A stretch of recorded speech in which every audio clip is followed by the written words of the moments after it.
Looks like it's ready to start. Okay, looks like it's 4 o'clock and we are welcoming everyone to our Cottonwood Heights February 17th work session agenda.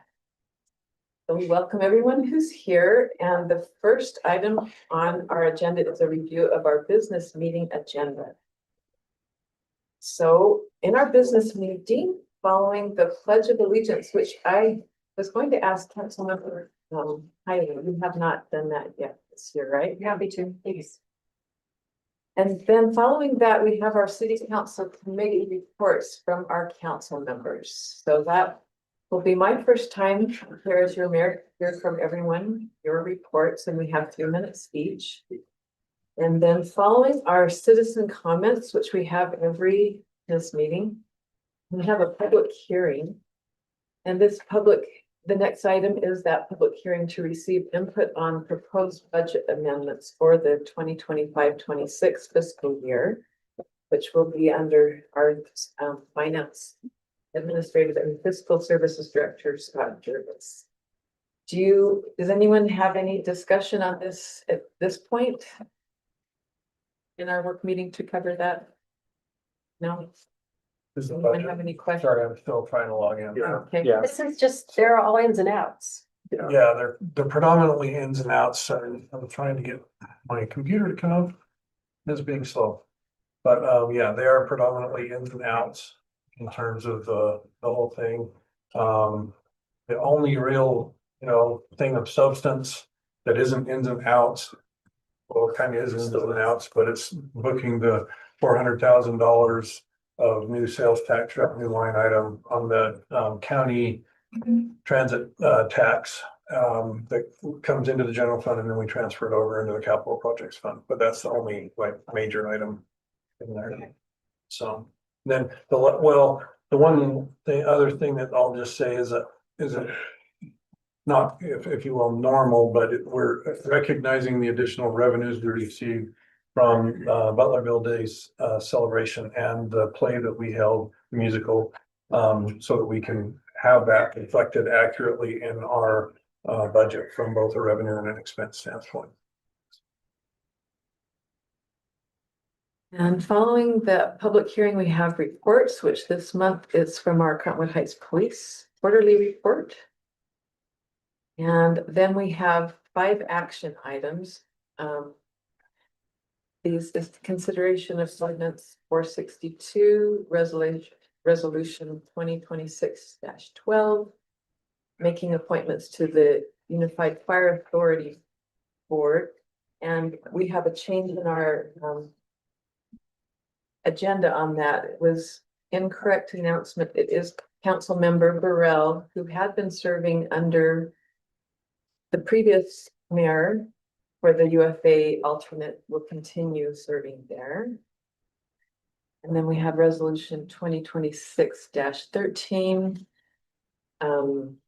for our approving and ratifying the appointments of members to the Cottonwood Heights Citizen Budget Advisory Committee. Do we have any council discussion on that before I move on?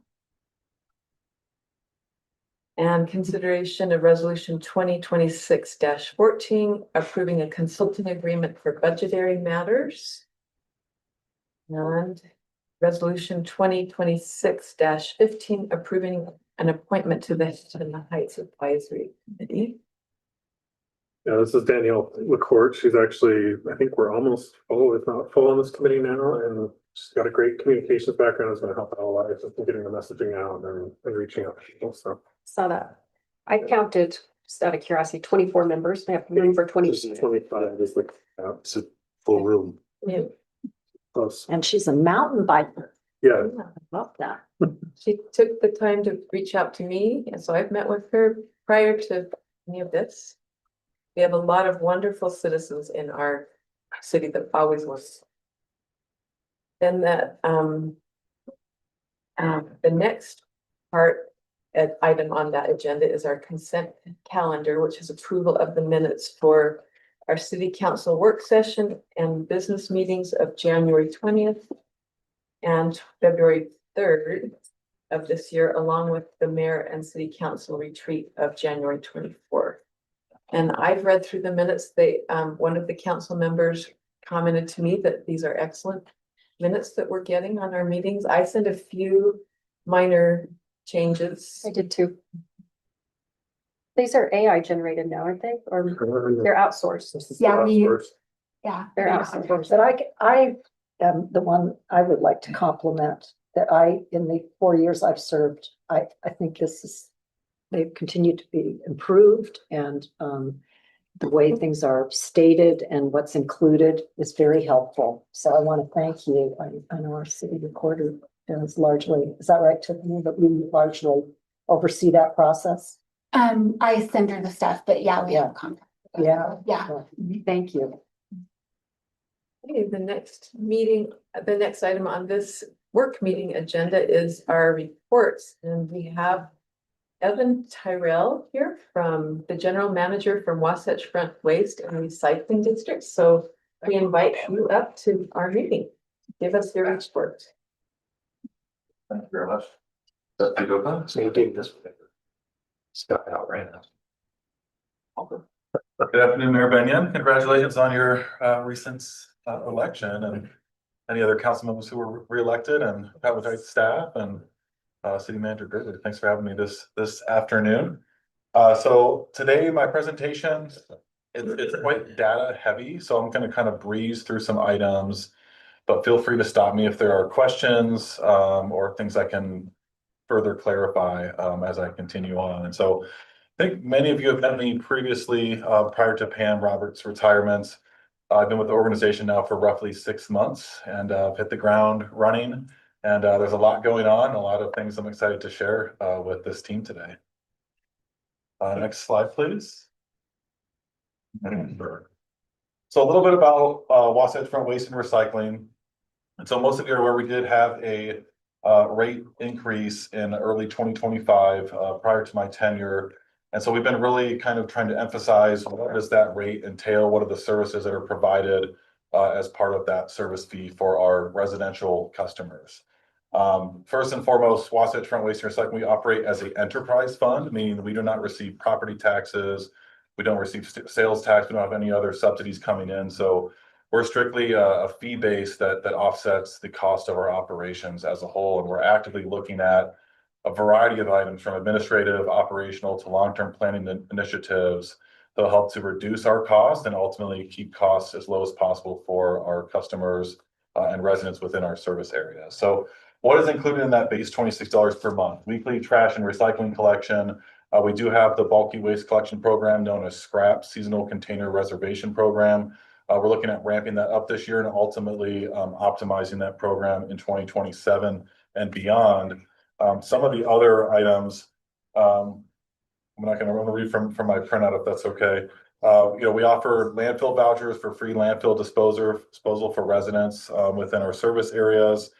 We provide central glass drop-off locations throughout various communities. There's one here in Cottonwood Heights at the library. Of course, we offer repair and replacement of those containers and a variety of other seasonal services. The big one is the seasonal leaf bag central drop-off and collection program. This year alone, last year, we managed and handled more than 1,200 tons of leaf bags that were dropped throughout our collective service area.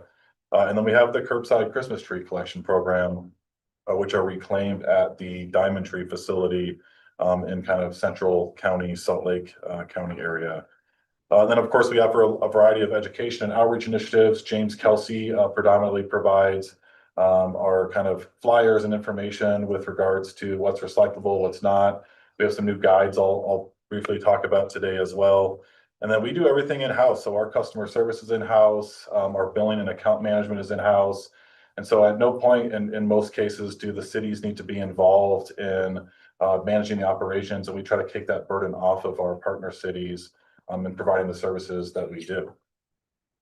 And then we do offer additional services such as green waste curbside collection programs. Those materials are brought to the Salt Lake Valley landfill where they are reclaimed into compost that's redistributed throughout the community.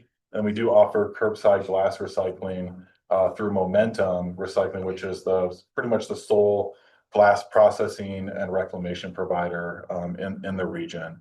The chart on the right just kind of illustrates all the various services that we provide. And these are tons throughout the entirety of 2025. And so just trash alone, curbside, we manage more than 109,000 tons of curbside trash, over 18,000 tons of recycling, and so on and so forth. Scrap this year, the bulky waste program in 2025 managed about 5,900 tons of material. As I mentioned, the leaf bags, that's actually an incorrect number I need to correct, but we were slightly over 1,200 tons, all things considered. Next slide, please. Can I ask you a question about Yes. the curbside green recycling? Mhm. Is $12 per month, it's only charged March through December, or is it $12 a month for the entire year? It's but you year only get that round. March Through December. It's year round charges, so we're looking at possibly opening up that window a little bit more. It starts early March and then ends mid-December. We're looking at kind of moving it off towards the full amount of December. But largely for billing ease and maintenance, but also the cost on a per month basis is built into that rate of $12 per month. Great question, thank you. Just a brief overview of our service area, which is wide ranging and diverse. We're also up in Brighton and Big and Little Cottonwood Canyons to a limited degree. But the middle chart kind of shows the number of homes that we're servicing throughout various municipalities throughout Salt Lake County. Cottonwood Heights being our 5th most populated service area of nearly 10,000 homes throughout Cottonwood Heights proper. Of course, there are various other areas. Woodford was originally designed to service the unincorporated portions of Salt Lake County. And so over time, those cities have incorporated, areas have been annexed in. And so we've retained those throughout our service areas. Our actual defined service area is a little bit larger and more wide ranging than this map shows. But this map is basically showing our routing collection areas and the day of collection by various geographic location. So the way that we have routed and identify these areas, we intend to kind of keep them the same on a per city basis, but they're also driven by operational needs, but of course to maximize our efficiencies in collection services. And then where the materials that we collect end up are based on location, but also cost for disposition, for landfilling, for recycling processing, so on and so forth. So next slide, please. Just a few highlights here. This is just showing the number of containers that we service. And these are only the 96-gallon cans. And so the trash cans versus recycle cans, green waste, which is a subscription service, and then the glass cans, which is curbside as well. And so Cottonwood Heights does have, so you'll see variations in these numbers. People have signed up for extra garbage cans, extra recycle cans. Cottonwood Heights has nearly 1,800 subscribers for green waste collections and about 400 subscribers for the curbside glass.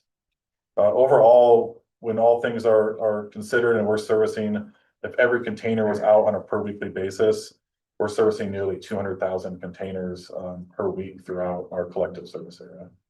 Next slide, please.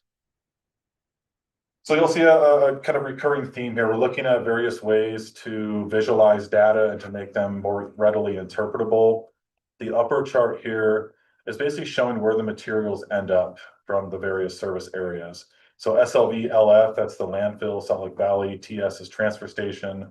Transjordan is the Transjordan landfill in Southwest County. So for Cottonwood Heights, all of our materials in 2025, and this will continue as well, end up at the Salt Lake Valley Transfer Station, which is kind of central county, and then the Rocky Mountain RMR Recycling Materials Recovery Facility. So we'll talk a little bit more about the recycling, recovery, and those related processing fees later. So the orange is kind of a trash color, blue being the universal recycled color, green is curbside green waste, purple being glass, and then the total. So Cottonwood Heights for the year of 2025 was roughly 15,000 tons of materials collected curbside. These are curbside numbers only. This does not include leaf bags, scrap, the bulky waste program, and other items such as our front load services. We service City Hall with a larger metal container. Those numbers are not included in these tons. Ask a question. Yes. Do you ever evaluate on a per capita basis, the level of consumptiveness? You know, environmentally, I've always been curious, I would like to see our citizens, be cognizant of how much waste we're creating, how much goes to landfill. Have you ever done any analysis on that? Not since I've been around. I imagine we have in the past. So these are all various metrics that we're looking at and identifying. How can we start tracking, such as a per capita, per tons per household, for example, on an ongoing basis. So these data sets will help us to start tracking those numbers. Our number of residents serviced per month does change on a month-over-month basis.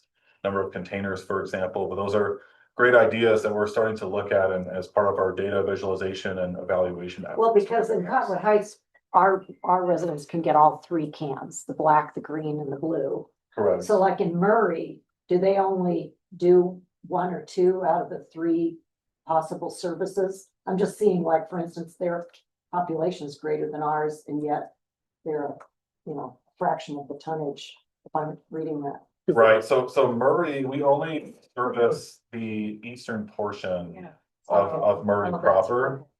And so Murray City, we're servicing only roughly 3,000 households in Murray City. So it's kind of been split, so we kind of only service that far eastern portion. Oh, okay. That's really interesting. And so lots of various data and ways to look at a lot of these items. So we're looking at, our fleet utilization, fuel consumption, all of these things. So I have some diversion data towards the end of this presentation. So did that answer your question? Thank you, yes. You're welcome. And then the bottom table chart is another way to visualize the information. So how much trash versus recycle being blue, green being green waste, and purple being glass. Next slide, please. So we are looking at and actively will be bringing to our Board of Trustees, March 2nd will be our next meeting, a cost comparison throughout the what I've been kind of referring to as the Tri-County area, Davis County, Salt Lake County, and Utah County, and looking at how we compare to other service providers, whether they're public or private, do they use general fund subsidies in some cases, and looking at those various services that are provided. And the main thing we're seeing is that it's really almost impossible to compare on an apples to apples basis because each service provider, each city has a different tier or type of services. One predominantly being every other week recycling collection as opposed to a weekly recycle collection. So we'll be bringing those forward in the future. Those will be included in our upcoming board packet, as I mentioned, in March 2nd for Wasatch Front's Board of Trustees as well. But the other items on this slide here, the bottom left kind of shows the disposition, disposal, processing costs associated with those tons of material by service area. And then the chart on the right is looking at the x-axis looking at the number of homes that are serviced per service area as a function of the total disposition tipping cost. So the trash cost, the recycling cost, and the green waste cost. And as you would imagine, there's a very strong correlation in that fitted trend line. So the R squared is your correlation factor. There's a 98.35% correlation in those data. So some of the service areas show a little bit higher, some are lower. This is not labor, this is not fuel, this is not maintenance, this is not overhead. This is just strictly the disposal cost of those commodities that we've talked about up to now. And you'll see that some of the cities are above the line, meaning that they cost on average more per ton for the disposition. Harriman kind of sticks out. That's largely because we utilize the Transjordan landfill. That facility, the cost per ton is $41, whereas the Salt Lake Valley transfer station last year was 36 or 37. So those make a big factor in the cost of disposition of those materials. Mill Creek is below the line. They have a very high number of greenway subscriptions and glass, which reduces our ultimate cost of disposal and disposition for those materials. So more to come on this. Is kind of some ways we're looking at visualizing and analyzing data as we move forward. Next slide, please. Does it correlate with the average income and the you know, the level of affluence in these communities, like Mill Creek, there's more that subscribe. Right. That's kind of interesting to think about socioeconomically, who chooses to participate in all three. Right. A great question. I don't have an immediate answer. That could very well be the case. However, folks that have larger households, you know, oftentimes have initial trash cans, but if they are more inclined to sign up for curbside green waste recycling, which just costs more, so that's something we can certainly look at as well. I don't know if we have a very those. gentrified city here, and so I would think that the more elderly people don't participate with all three cans, because they're probably not doing. Anyways, it's Right. interesting to think about all those. Yeah, and I currently live in Townwood Heights. I'm hoping to stay in Townwood Heights. I rent a place, and if you all can find a way to lower the mortgage rate and housing costs.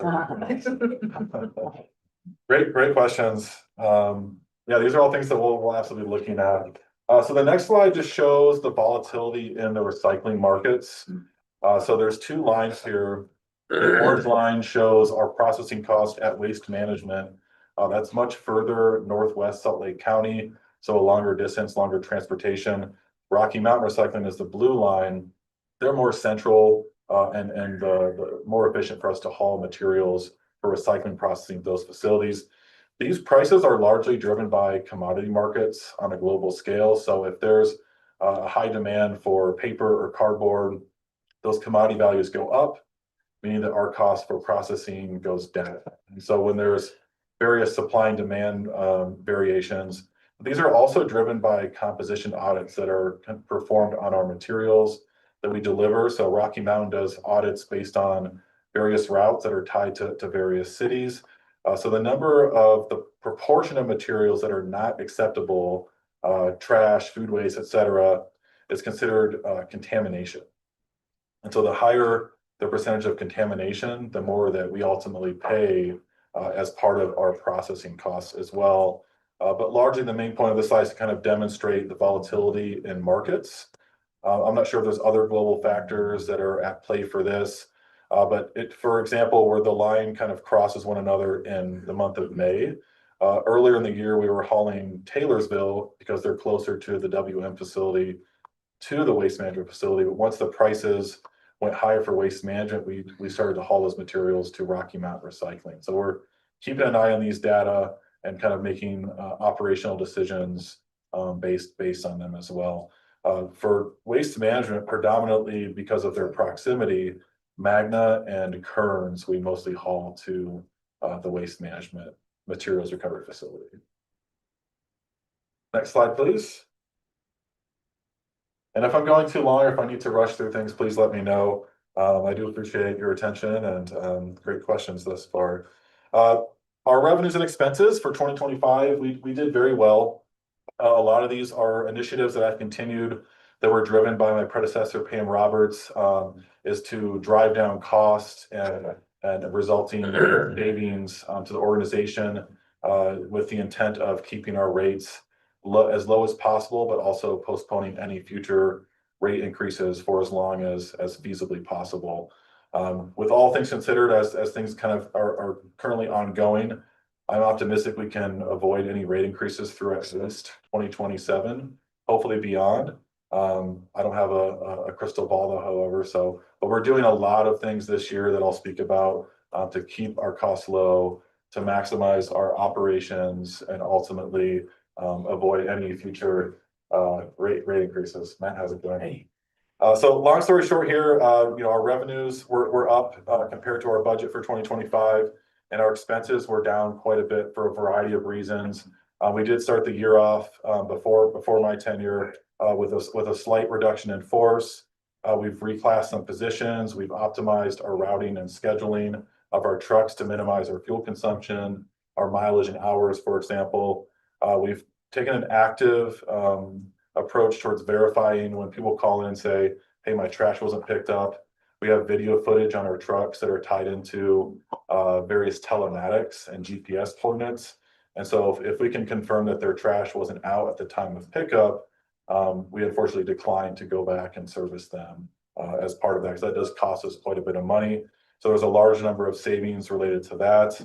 Our reservation process for scrap and our landfill voucher program was dramatically enhanced. We've had a lot of ongoing vendor negotiations for renewals, that we've kept our costs low and renegotiated lower rates for renewing contracts. And we have started to purchase diesel trucks as opposed to compressed natural gas trucks, which CNG is ideal. It's preferred for the valley for many obvious reasons. But the resale value on those has declined to nearly nothing. But also the purchase price of these trucks has gone up dramatically, especially since COVID. So a new truck on average would cost about $300,000 in the past. Now we're well above 400,000 in some cases. And a diesel truck, just this year alone, we just got quotes. It's $60,000 less for a replacement diesel truck as compared to a CNG truck. So looking at ways to do all those things and absorbing costs where we can. while Just so you maximizing know, our with that efficiencies. 60,000, how many are we buying? We budgeted for 8, but we're probably going to reduce that this year for a variety of factors, so. And they have such a huge fleet. When you take that number and you multiply it by that many trucks, it ends up being pretty dang significant. Absolutely. Thank you. That'd make an interesting flash vote to ask our citizens whether the difference in air quality effect of diesel trucks coming through their neighborhoods versus CNG matters to them. Yeah, it was an interesting discussion during the board, just as some context, because we've got folks from immigration all the way down to Harriman, and it was one of those that as the board was looking at maybe needing to do additional increases, we felt like we needed to find ways to save money. And this was something that it was a unanimous decision by the board to try. It was one of many unanimous decisions to try to cut some costs. Yeah, and so there are a lot of better emissions controls on diesel trucks nowadays, where like tier 4B emissions and running diesel exhaust fluid. So there's a lot of other factors, but also the value and the resale value is a big piece of things as well. So currently our fleet consists of 56 side load trucks. And so our replacement schedule is roughly 8 per year. So as Council Member Holton referenced, just at $50,000 alone savings at 8 trucks, we're saving $400,000 plus per year on replacing those trucks. What is the average life per truck? It really depends on the hours and the miles. Industry standard usually about 7 years, but depending on how much you're driving them, we operate on a 4 10-hour schedule, so our trucks are getting a little bit more utilization than most fleets. But we're trying to keep them between 6 and 8 years. Another thing we're looking at as part of our data visualization and evaluation is looking at the total cost of ownership and seeing where that curve on a truck based on the age starts to kind of spike on an exponential way, and identify that as the replacement schedule ultimately. So right now it's roughly 6 to 8 years for our fleets on those side load trucks. Next slide, please. So now for some Cottonwood Heights specific information. The chart on the left just shows district-wide curbside comparison of tons from 2024 to 2025. Nothing super significant there. When it comes to Cottonwood Heights, and this may be something to where when we did our rerouting, there may have been some areas that we were counting in Cottonwood Heights, maybe the areas that have recently annexed into Cottonwood, kind of near the Sandy City border. But one thing that sticks out to me was that the curbside refuse tons from 2024 to 2025 went down from about 12,300 to now about 11,600. So I'm not sure why there's that differential there, but all of the other items are very similar, from recycling, green waste, glass, trailers, etc. Scrap, that's the number of tons. And then the voucher utilization is what the community is using for those free landfill vouchers as well, which are used to supplement our bulky waste program. And then service orders can be anything from replacing a can to switching out a lid and other various items as well. Any questions on this slide? I know a lot of data that I'm kind of throwing at you all, but if you have questions in the future, feel free to reach out. And Councilmember Holton's been great to work with, and active board member with Wasatch Front Waste and Recycling. I do want to add something, just to give you all some context. He's done a phenomenal job. He's come into this role and it's been really tough. And, you know, there's been legislation that would impact the district, which he's like, oh boy, he's just chucked into it. The session started looking at all these, and we've talked, and I've shared it with my colleagues here, some of these initiatives that have been brought up of ways that we can save our residents money so that we don't have to come back and ask for additional increases. And he's been incredibly innovative at looking at every single program and figuring out is A, do we need it? B, is there a better way to do it? And getting buy-in, which I think we've got a great board. You're getting buy-in from, how many cities do we have on the board? 14 plus the county, so 15. So 15, and it's pretty unanimous, most of the stuff that we're doing as a collective community, which is really nice to see. And so I just want to commend you for looking at ways that we can go back to our residents and say, hey, we're being good stewards and we're trying to figure out how to be efficient even with your trash. So thanks for all you do. I appreciate that. It's got a tough job. And so in addition to some things that I'll present today, we are publishing our board packets publicly on the Utah Public Notice. So I've developed a series of what I'm calling PGIs, priorities, goals, and initiatives for the calendar year that will continue to report back to our board of trustees and document the qualitative benefits that we achieve as part of those, but more importantly, the quantitative cost savings that we'll be tracking throughout the year as well. So if you'd like a copy of that, I'd be happy to send it your way as well. So thank you. Next slide, please. More Cottonwood Heights specific information. So overall, for the curbside residential materials, Cottonwood Heights did divert 20%, which is greater than our district-wide average of roughly 18% district-wide. A lot of this is kind of some repeat information, but ultimately, Cottonwood Heights is performing well and outperforming other cities within our service areas. Any questions on this slide? I know I'm presenting a lot, so I don't want to spend too much of your time today, which I do appreciate. Next slide, please. This just kind of shows the overall diversion rate by our various service areas. Some of these are probably some misnomers. Emigration, we do have some other larger front load containers that are not captured in these data. They're very hard to distinguish and separate because we are collecting those larger containers from a variety of areas. So figuring out how to pull those out. So that diversion rate is probably lower than what is reflected for Emigration Canyon curbside. Same goes for Murray. I don't have any hypotheses on that one. But Holiday, Mill Creek, and Cottonwood Heights currently are probably our largest diversion by service area across the districts. Next slide, please.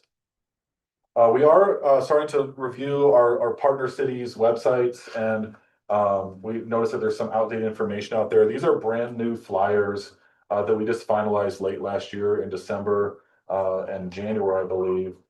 We didn't really have a really good comprehensive green waste can guide, and so we built that one first. I was surprised to learn that you can actually put fruits and vegetables in that container, eggshells. It's not just your standard weeds and leaves and clippings and things of that nature. But the big thing we're trying to point out on the upper right of each flyer here is that do not bag these materials. Recyclables that are bagged end up being considered contamination, and they end up working their way to the landfill, unfortunately. It's just the design of these large scale processing facilities. The bags and the green waste clunk up the system and they end up being shredded, and you have bits of plastic in the compost. So, but the recycling guide is also new and revamped, very comprehensive. This is what both of our recycling processors are accepting. Universal color for recycle is green. That's what, I'm sorry, blue. That's what we have blue on this slide. And I kind of try to use this red is go, green is no kind of philosophy and how we do things. So the not accepted items is in that red box there as well. Before you leave, and I know we're tight on time, but my question is, do you even look at, should a consumer look at what the number is on the bottom? Like if it's a plastic bottle, but it's not a number 1 in the triangle, it cannot be recycled? Or will you take all plastic bottles, whether they're a 1, a 2, so forth? So this is going down the rabbit hole a little bit. I'm gonna try to refrain from going too far. So I would say the most complicated component of recycling is and has been plastics. Some facilities are recovering plastics number 1, 2s, and 5s. Some are actually taking the remainder of the others and sending them for waste to energy. So that's what Rocky Mount Recycling does. It is a form of waste diversion. It's not the most preferred method, but you get into things such as strawberry containers and salad clamshells.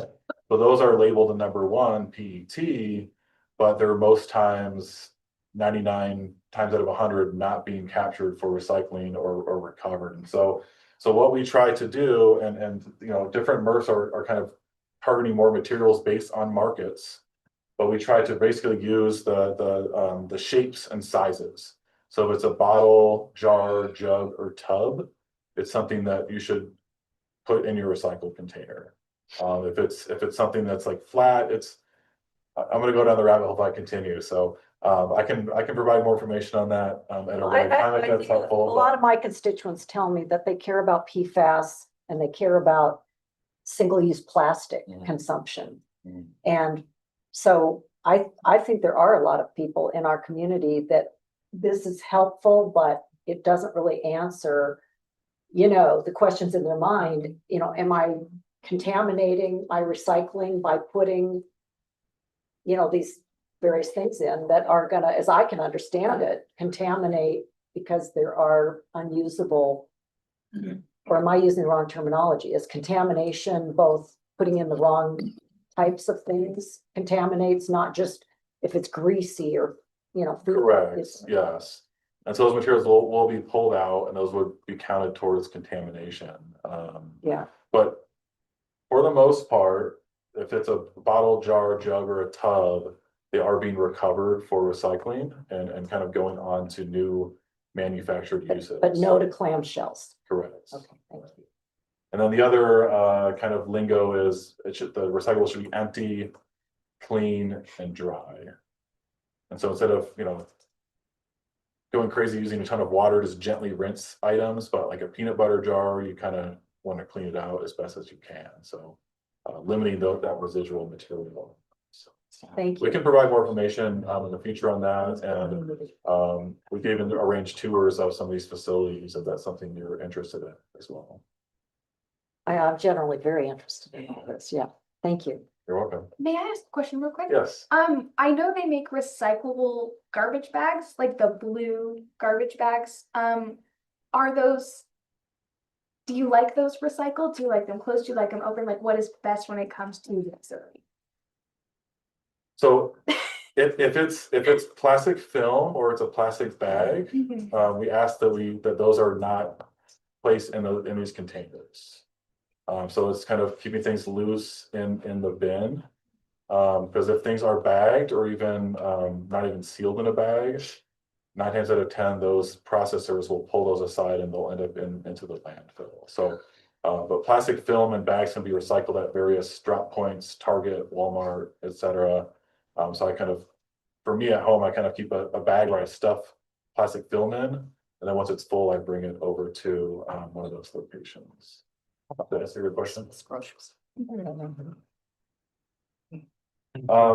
Next slide, please. I'll go quickly through these. If there's other questions, feel free to reach out. So our scrap program, we did minimize repeat users through a new tracking system in 2025.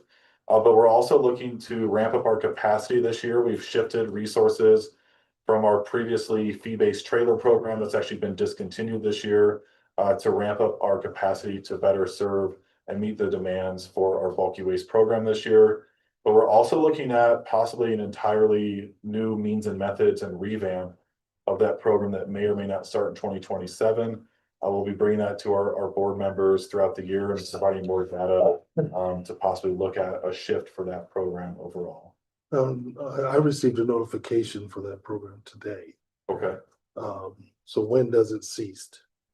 No, so this program will and it will continue indefinitely, but what it looks like in the future may change. Oh, okay. Okay. So we did start sending out postcards and we have, a rotation on our seasonal container program. So those are starting to kind of go out as well. I've shared this publicly, so I apologize if I shouldn't have said this. But I did say that we're at least looking at the potential of curbside pickup and some of these other options. And if I wasn't supposed to say that, then it's my fault. And I remember that. To that point, I think he's looking and saying, hey, could we keep people happy and do it differently, save money? That might be one of the ways. I don't know. We don't know. And I think one of the ways that it used to be that they would come, the container was centralized on the street. Yes, that was, So multiple households could utilize it. But Right, now since it's gone to the driveway, then people don't feel like they can, even though it says on there, you know, everybody has at it. So right. for me, I just notify all my neighbors, hey, I've got the container coming. And so they all come over and dump. But I think that centralized location and it's fewer units would be a great solution. And I think Councilmember Holden's aware of the challenges that kind of resulted in. Yeah. It just, the entire container and surrounding area was just junk everywhere and Mhm. created a ton of work. So, And you also had the collectors, Hector the collector, going through all of them. construction companies, collectors, everything. Yeah, that was an issue. So more to come on that. And I appreciate Councilmember Holden kind of bringing things to this prospective council as well. So, but long story short, we're looking at ramping up our average of 60 containers per day in past years to a minimum of 72 per day this year. Hopefully above that. That's that far right green column for 2026. And then as we kind of talk about other prospective means and methods to manage the bulky waste program, more to come hopefully towards the end of this year if we're going to make any major shifts, which would be intended to maximize our capacity, maximize our efficiencies, and ultimately save costs in doing so. Next slide. I'll skip by this one if you go to the next one. This is just kind of by city, how many containers do we service, how many tons for the program. And again, I'll briefly go through these. So I have two slides, administrative and operational is the next one.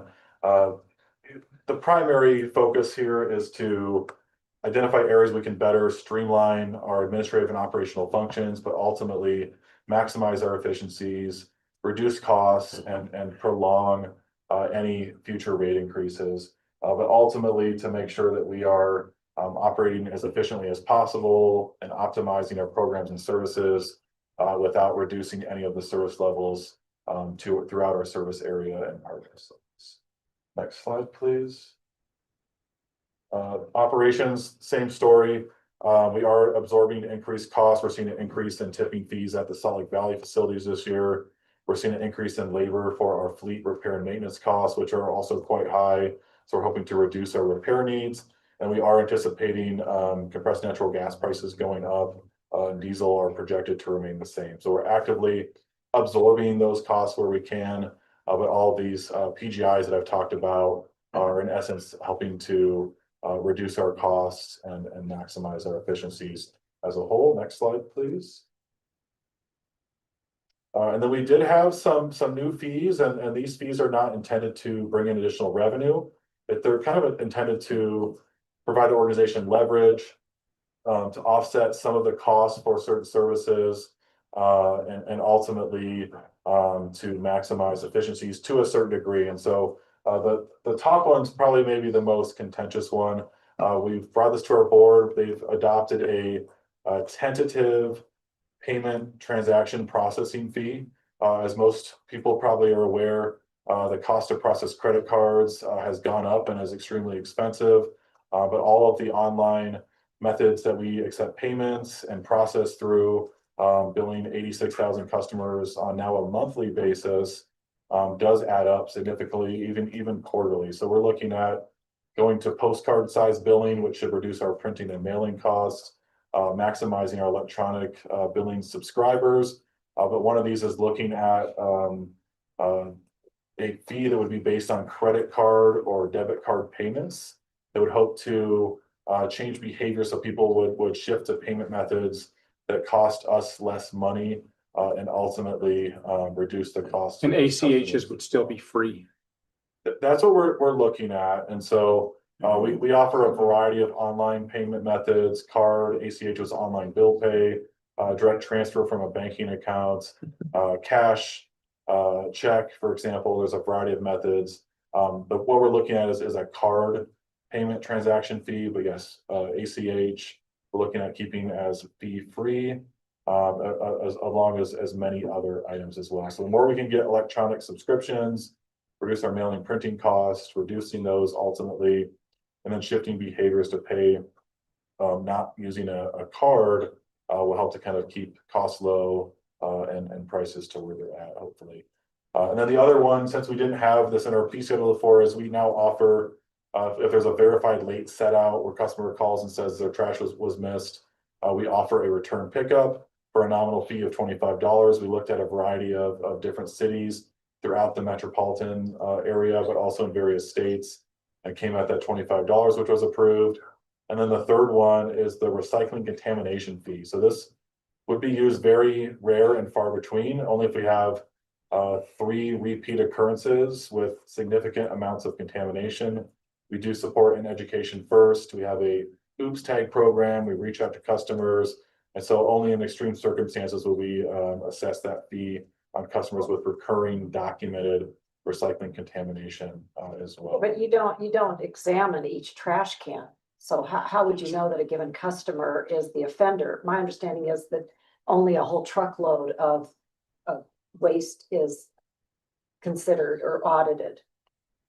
That is true. So the drivers also have cameras when they typically, there's a camera that points into the hopper of that truck where the materials are dumped into, so they can see if there's something significant or problematic. But we also have a quality assurance team. We have one team member that does and kind of drives the areas and looks at recycling containers, throughout the year and tags these containers. And if we have a known area where a driver reports contamination or sees stuff sticking out, we'll tag the bin, we'll document it, and that QA person will help to go around and further evaluate those containers and educate, so we can hopefully resolve that. We have seen a significant reduction in contamination rates over the past 5 and even 3 years. That's quite a significant reduction. I think that's actually something I skipped over in a previous slide. My apologies. Conwood Heights contamination rate, for example, from 2022 decreased 8.07%. From 2022 to 2025, 2.69% reduction on an annual basis. So Does that correspond with the number of people that are notified? So you have roughly 2 to 8% of the population who's notified that you're an offender, so to speak. I mean, that's fascinating. I didn't even know you did that. right, yeah, I don't know if there are correlations with those data points, but I think it's a testament to our education outreach team, our website enhancement, some of the new flyers we're putting out, but also we do support a lot of community events as well. And I think these meetings and councils do a great job at helping to educate the residents as well too. That's my last slide. Questions? Thank you for your time and appreciate the questions and your attention. Thank you for the update. Yes, thank you. You're welcome. So from the Council of Governments, I'm serving on the solid waste for the county. So I've been out to the facility and they expect it to last till 2050. And if we all reduce our waste, then it could go longer, which will keep our costs down even longer and help the earth. So thank you for everything and for coming for this report. You're welcome. Thanks for having me. Appreciate it. And when I welcomed everyone, I neglected to acknowledge that we have our youth city council member, our mayor, Mary Ann Jensen, here with us, and council member Burrell has been trying to invite, and it's just taken time, but today happens to be the day that Mary Ann is able to join us. Yes, welcome. Can I make a comment about that? Yes. We're really grateful that you're here. As an unelected non-staff member at our table, we don't allow interaction with the council. And so in fairness to all of our citizens, I just would ask you to refrain from asking questions or engaging in the discussion. Thank you. Thank you, council member. Okay, now next item on our agenda is our staff reports, and our first item there is a public safety firearms training facility discussion, which will be led by our city manager, Jared Gerber. Hey, so I'm gonna thank you and we will, let me figure out how to share again. I just did it. Just think I don't have to do it again. There we go. I just have a brief presentation and I'll ask the chief and possibly Matt Ship also to chime in as we go through this, just to, if I miss anything, trying to answer some questions that have come up with the public safety training range. Get to the full screen. So this has been ongoing quite a while, as you're all aware. We kept waiting to see if we'd actually get the grant from the federal government, and it finally was passed and signed a couple of weeks ago.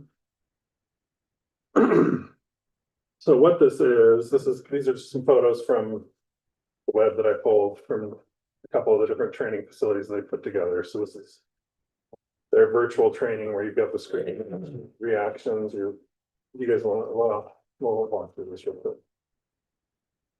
So the purpose of the facility is to enhance law enforcement readiness, to provide live fire and scenario-based training. And I'll ask these guys to kind of expand on that a little bit, and then also one of the important things it does is support de-escalation tactics and training and to help them understand what they're facing when they go through it.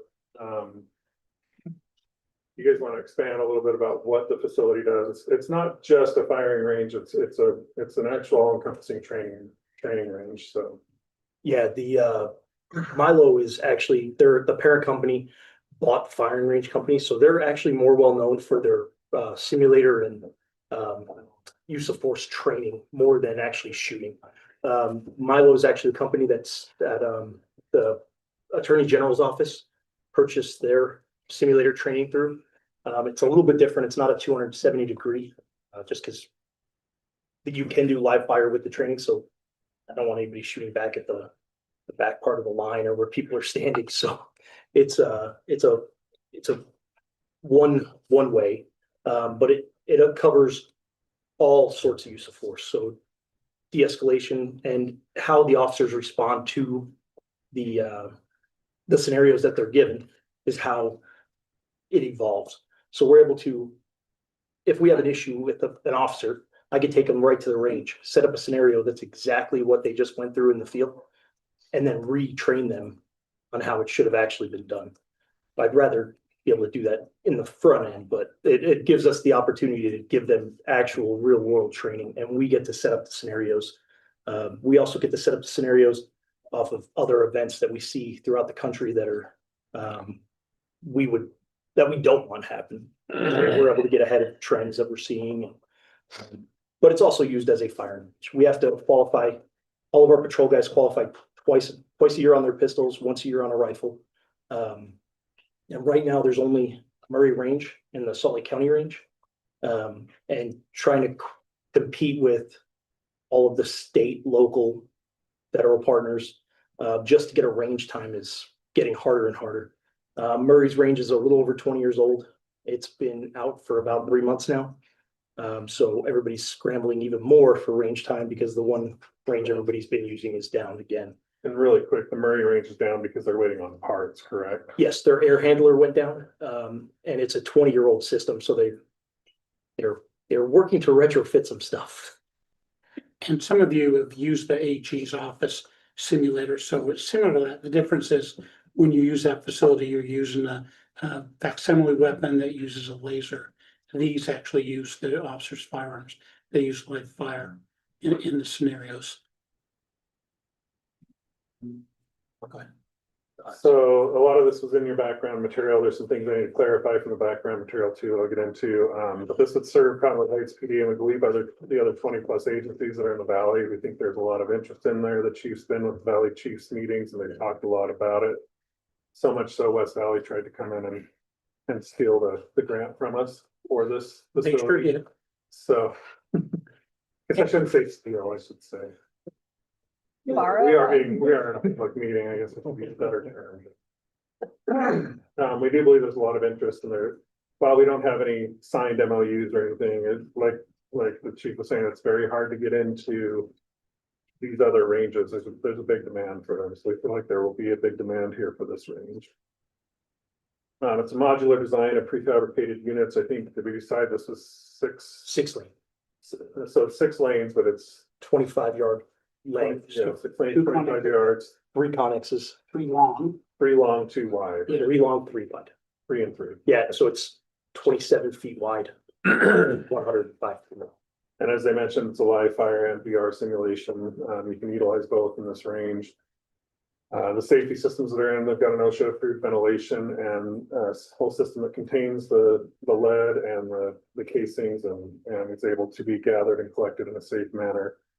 I haven't seen it yet. These guys have seen it. So Most of the old ranges utilize either a bullet trap, which everything gets dumped into the back, and then the trap has to be opened, and then everything has to be pulled out. The newer models for using rubber. It's a bunch of rubber that's condensed at the base of the traps, and then it makes it so that there's no recoil, no rounds can come back out and hit anybody. But the problem with that is that rubber has to be pulled out about every 6 months. And then they have to pull all the lead out, decontaminate all the rubber, put the rubber back in, refire retardant the rubber, and it's down for a few days to a couple weeks just to set it back up. Milo has the newest version that they have is actually at the back of the range. Everything's funneled into a trap. It drops and it self-contains in its own lead containment, which is then just pulled out, sealed, and then picked up by the company that does lead pickup. So there's no mining, there's no having to redo the rubber. And the rubber becomes it can be reused, but only a certain amount of times before you have to replace all the rubber. And then that's very costly. The provisions of the grant required that there was no construction costs I know the question of the sole proprietor came up. There's only 2 vendors that we could find. And we know of one is actually here in Utah, and that's Action Arms. They're very expensive, which is the model that we used in the first grant application. And they're not, they can do a simulator, I guess, and they can do a shooting range. They've not really had a good combination that they can put forward in a prefab model. And again, they're literally twice as much, although, we'd like to stay with the Utah company. We can't give them the business because the other one's so much cheaper and more efficient for what we do. The lead recovery system is great, and we can get into specifics, and I don't want to take away, so I'm jumping I've got ahead. some numbers we can show them, but Yeah, that explains why there was over $4 million ask in the initial application, was because we were looking at the Action Arms product, and then we came across Milo and found a cheaper version. We also downsized the range from what it was going to be originally. So you'll notice that discrepancy in the ask versus what we got. Benefits to us, we get the first pick of our training options for our CHP officers. We don't have to schedule the range, it's ours, so we can schedule it. The next benefit would be, we're estimating 5 to 10K a month in revenue from this range, from booking this range. How often is the Murray range and the Salt Lake range, how often are they booked? Murray Range is booked out every day. we can't get to it. We have to call and try to schedule it. When we sat in the Valley Chiefs meeting this last week, they were, how soon will you be online? When can we get to it? The problem's not gonna be filling those dates. It's gonna be being fair and how we allocate it out, because it's gonna be such a high demand with local, state, county, and federal organizations trying to get to it. And we pay now $500 a day to Murray. And it's not the same range. This is a much better range. So I think our income will be higher than that. But every agency in the valley that uses it pays Murray $500. I don't know, do they have a separate fund? They channel that in? And then I know I get a bill, so they have a billing department, and so, but I don't know whether I should ask Craig. I think they did, but they're moving the money somewhere else. So when the range needed to have some work done on, there wasn't money left in the fund. How many lanes are in the Murray? Hiring 10? No, Murray's is 12 or 13. And a couple of the last ones they don't use because of the way they have their cleaning area set up. Do you book the whole range? You do. You do. So if they have 11 or 12 lanes that you use and we'll have 6 lanes, why would we get more revenue when we, Because of the Right. simulator, they can use it as a use of force training and not just, when we do our training for the state of Utah for post, we not only have to do live fire, but we also have to, do use of force training. Shoot, don't shoot, and multiple things like that, which you're kind of restricted to on just a live fire range if we don't have something like the simulator. So do you typically do a separate training for the use of force? Usually you'll do a separate training use of force. 6 is a good number. Because you can't really go lower than that. It's hard to control too much higher than that. It's not efficient if you try to get 2 people to range at a time. It's too time consuming. You really need, the 6 is a good number because we can get 6 people to fill those lanes and get them trained and spend the time on it and then bring the next group in. It's very inefficient to try to do anything. It's 6. I'd rather we'd go larger, but we don't have the money for that. so the square footage for the 6 lanes, is that 50% of the modular unit? Is it 80% of the modular unit? So there's simultaneous training going on, both the use of force, virtual training at the same time that officers are doing live. There can be, yes, you can do, because of the way the lanes are actually set up, there's a control tower or control room is more what it would be called, at the front that has eyes on everything. And then there's 2 bays per, training area, which would be each Connex is pretty much what it is. So the 3 Connex boxes are actually separated by ballistic materials. So they could be, you could do different training in each one. So you could have a scenario based training going on in one, you could have rifle training going on in the other, and then you could also have pistol training going on in one. Or you could do all, if we took a whole shift, we could take a whole shift in, do their entire yearly qualification or their quarterly qualification for the firearms. And then after that, we can go right into their force on force training and use the use of force training, whatever the scenarios that we want to use. You can also, in that scenario program, if they get a major event like at a school or an active shooter, there'll be several of them that arrive at once. So you want to train them in groups and get an expectation and understanding of how they'll react and put them in different situations so they know how to react. And you can do that in the simulator. All right. And we didn't mention the guardians. As you know, the legislature is asked that we have guardians in the schools. It's actually imposed on the school districts. But there are civilians who are in the schools who are armed, and the idea is that if there's an active shooter or something, that they will be prepared to take that shot, and they have to train and they have to be certified. That is a monumental task to take someone who's not normally around guns and isn't familiar with that, and they're not normally police officers. And so we have to provide scenarios and training for them. That does not exist in Salt Lake County now. And you can speak more to that because that's important. That it was really one of the things that motivated us to apply for this grant. So To piggyback on that a little bit, what about public use? In that opportunity? that is a council decision. Yeah.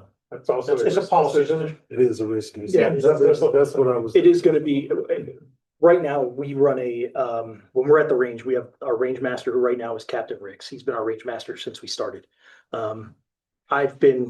Right now I have about 8 firearms instructors that are at different levels. I've been a firearms instructor since, I guess I'm getting old now, like 2003. And then I have some new guys, and we've been training newer firearms instructors. We're gonna send a few people out because I need to get some younger, I'm sorry, not younger, some other range masters trained up that have, I know. Some more range masters, just so I have people that can take over when Captain Ricks does decide to retire. But for us to run the open range, we would have to have a range master on scene. Well, I'm not really interested in an open range because of the liability concerns. Yeah. But we have an armed citizenry Yes. and an opportunity for us to have a revenue stream for folks that do have a firearms permit to be able to go through some basic firearms training. Right now, they don't even have to go through picking up a weapon and practicing. Or be something I think would be an advantage for us as a city to be able to have somebody who can train people that are willing to pay a fee. It could be a significant fee to go through some of that training from somebody who's qualified. So it's also a great time to plug the Citizens Academy. And we, Can I plug the Citizens Academy? If you haven't been to Citizens Academy, the most impactful part of it was when I went to the range. I would have shot the baby in the carrier that was in the way of actually the active, threat.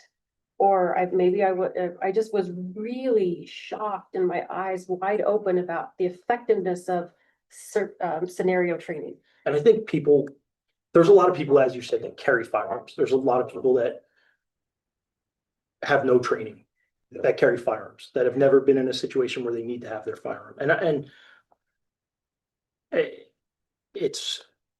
when you see, and people have unfortunately fired and hit the wrong people. People have, Exactly. there's horror stories where somebody wants to help and then ends up doing the wrong thing. Yeah, that is 100% a council decision, and with risk management and what the Liability would be on it. yeah, Our liability. insurance will go insurance up company. significantly if we have. So that's something, Yeah, and if it was offset by whatever the fee would be, that's fine, but it is being around untrained people with firearms is the scariest thing I think I've ever had the pleasure of doing. And being around the Guardian program, I was one of the initial guys helping start the Guardian training, and people that don't carry firearms every day. Some people that do carry firearms every day are scary with firearms. It's That's just my concern. Right, yeah, and right now we are pretty much focused on state and federal law enforcement Yeah, required yeah. trainings that we can do, and then we'll kind of see how much space we have left in the facility, because it also is a staffing issue. Mhm. Right now, if you want to talk about when you go to a range right now, who provides the range master and the staffing? we do. I always bring one range master, either myself or Captain Ricks or Joey Inkardine, or we run 3 to 4 firearms instructors. So the only staffing for us right now is to open the range and let them in and make sure they're using it properly. Yep, we would do a training to make sure that they understand the operation of the range, and then we would turn it over to them. One of our people would be there to check to make sure there was no damage before, check to make sure there was no damage after. The car rental. Yeah, exactly, because nobody wants to take their range back and have the whole thing destroyed. And right now, we anticipate doing that with current staffing levels, so it wouldn't be required. No, there would be no FTEs. No. So let me follow that up. Anyone who is listening online or watches this, please sign up for Citizens Academy, because you learned so much about the value of these things. And I got to quantify when I say would have shot the baby, it's that you do that unintentionally because your adrenaline is so high that then you narrow your focus so dramatically that you don't even see what's around you. And that's the value of the training, and Citizens Academy will help you understand so much about our public safety and operations. When is Citizens Academy? And It starts in 2 weeks. starts in 2 weeks, and we've got a great turnout this time, and the instructors have embraced it, and we'll put on a good show. We'll welcome all of you to come and attend any of the classes you choose. how Especially the for simulator. more information, or how do they? Yep, contact Main desk. the main desk at the Cottonwood Heights Police Department. We will get you signed up. I wanted to share one thing about those scenarios, because it is fascinating when you're actually in that position. They have a scenario in this training facility where they actually turn the lights off or down, and they have police lights. You've got the red and the blue that are going in a circle. Because a lot of the times, if you're in the evening, you're in a situation where maybe that's the only light that you're getting, and it is very disorienting when it's going so quickly. Can you make a real life or death decision in the right way in that scenario? And that's something that I think is pretty unique, that a typical range just wouldn't give you. It doesn't. It's important for people to have some comfort. I think if they've got a weapon even in the home and they're not carrying it, to have some level of comfort to understand it. I mean, I even went through the post-training down at Solid Community College where we had to get in a car, approach a van, get out of the car and watch the person get out of the van. And you don't know how to react. And it's quick. It's like a quick second decision. Those types of things happen in home invasions and everything else. So. And we've incorporated some of that into Citizens Academy as well, great. where we do a whole day of scenarios for the participants. This training for the Citizens Academy is phenomenal. I haven't done ours yet, but I've done others. You're more than welcome. We'll carve out a spot for you, sir. I'm going to, I just haven't found them. Sorry, just one other thing on this slide that I wanted to hit is there are incorporated into this grant was also some exterior design enhancements to help make this aesthetically compatible with this facilities where we're thinking we're gonna end up placing it. We did look at Public Works originally. There's just not enough room in that yard to actually place it down there. Public Works has barely enough room and they got all their trucks moving and going around down there that there's just not room for another structure down there. So we'll get into that. There's a slide here. So again, the funding request was for 2.1 million, not the 4.7 something that was in the original request once we settled on the design and the vendor. And then these are we've just kind of mapped these out real quick, some possible locations. You can see we have these two retention ponds here. The one on the west side of the building is oversized. There's a couple options we could look at. There's room in that retention pond if we were to relocate what goes into where you see the number 1. The issue with that is the cost, and I'll show you the cost in a minute. There's room to regrade site 2 and leave the piping in place where it is. So those red lines are the actual drain pipes, correct, Matt? Correct. So they're showing there. So looking at those, we have to reroute all those drain pipes into this larger retention pond, which gets into a lot more cost. While that's the ideal location, the less expensive location would be number 2. It'd be less expensive than 2, but what's the preferred location? Preferred would probably be 1 because it's right outside the police station. 2's a little bit further away, but it's still close to the building. They can come in and out of the building. They can use the training room. They can use the restroom facilities. The cost difference though is pretty significant. Near PD, you're looking at about a $200,000 cost to relocate everything and to relocate that drainage pond and do all the work for that. That's a big difference. West of City Hall, you're looking about just under $40,000. The concrete pad is estimated at $110,000. A lot of these, I know I've heard from a couple people. I know Councilmember Holton's talked to a couple people. I know the chief's talked with some. There's people out there who are willing to step up and kind of cover these costs as well. To what extent, I'm not sure because they haven't seen these numbers yet either, but. So I'll tell you real quickly, and Chief, if you want to talk about this, the west of City Hall one, it's an absolute guarantee that there's full hard commitments to cover that in full. The near PD one, haven't had that discussion, but I wouldn't be worried about it. We could, if we get direction from, I think, the council on what you want to do, then I think we can go have those firm conversations. But the goal is definitely it'll be covered with donations. So, with it being right here by City Hall, are there any concerns with it being near a high school? Are there any, is there any noise coming out of this facility? Is there any impact to the environment near all these people? Well, that's a fair question, because everyone's gonna ask that very same question. So, Chris can speak to the noise, and there's no safety concerns and there's no environmental concerns.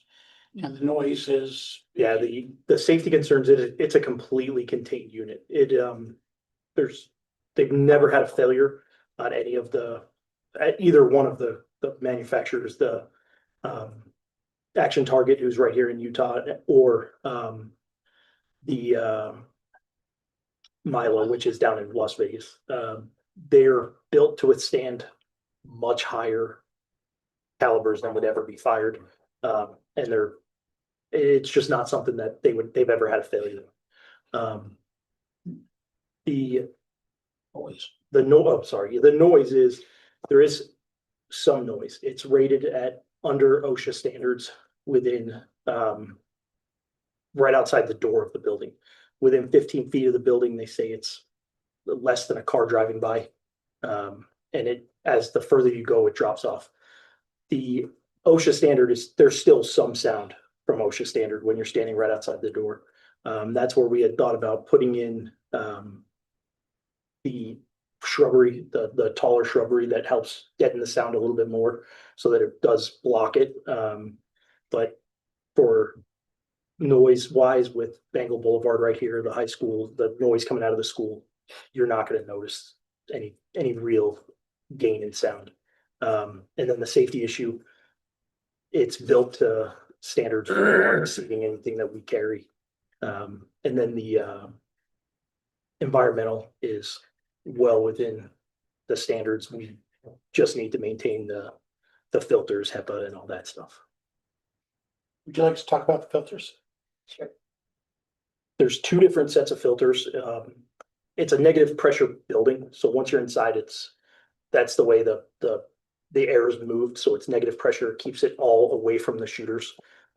It's all filtered out at the back. Nothing leaves that has not been double filtered through they call them a pre-filter, and then it's also HEPA filtered out before anything leaves, and then everything coming into the building is brand new fresh air. Monthly, you want to change out your pre-filters, and then quarterly is when you'd like to change out your HEPA filters just to keep that up to the highest standards and the highest levels of clean air. With the same as Murray does, Murray has a company come in and take their lead. They pay Murray to take the lead because lead prices are so high. Then they use that, and it's Action Target is who does it in the state of Utah. So Action Target would come in, take our lead, give us a credit for filter replacements and the HEPA filter replacements. I'm sorry, there's the two different types of filters.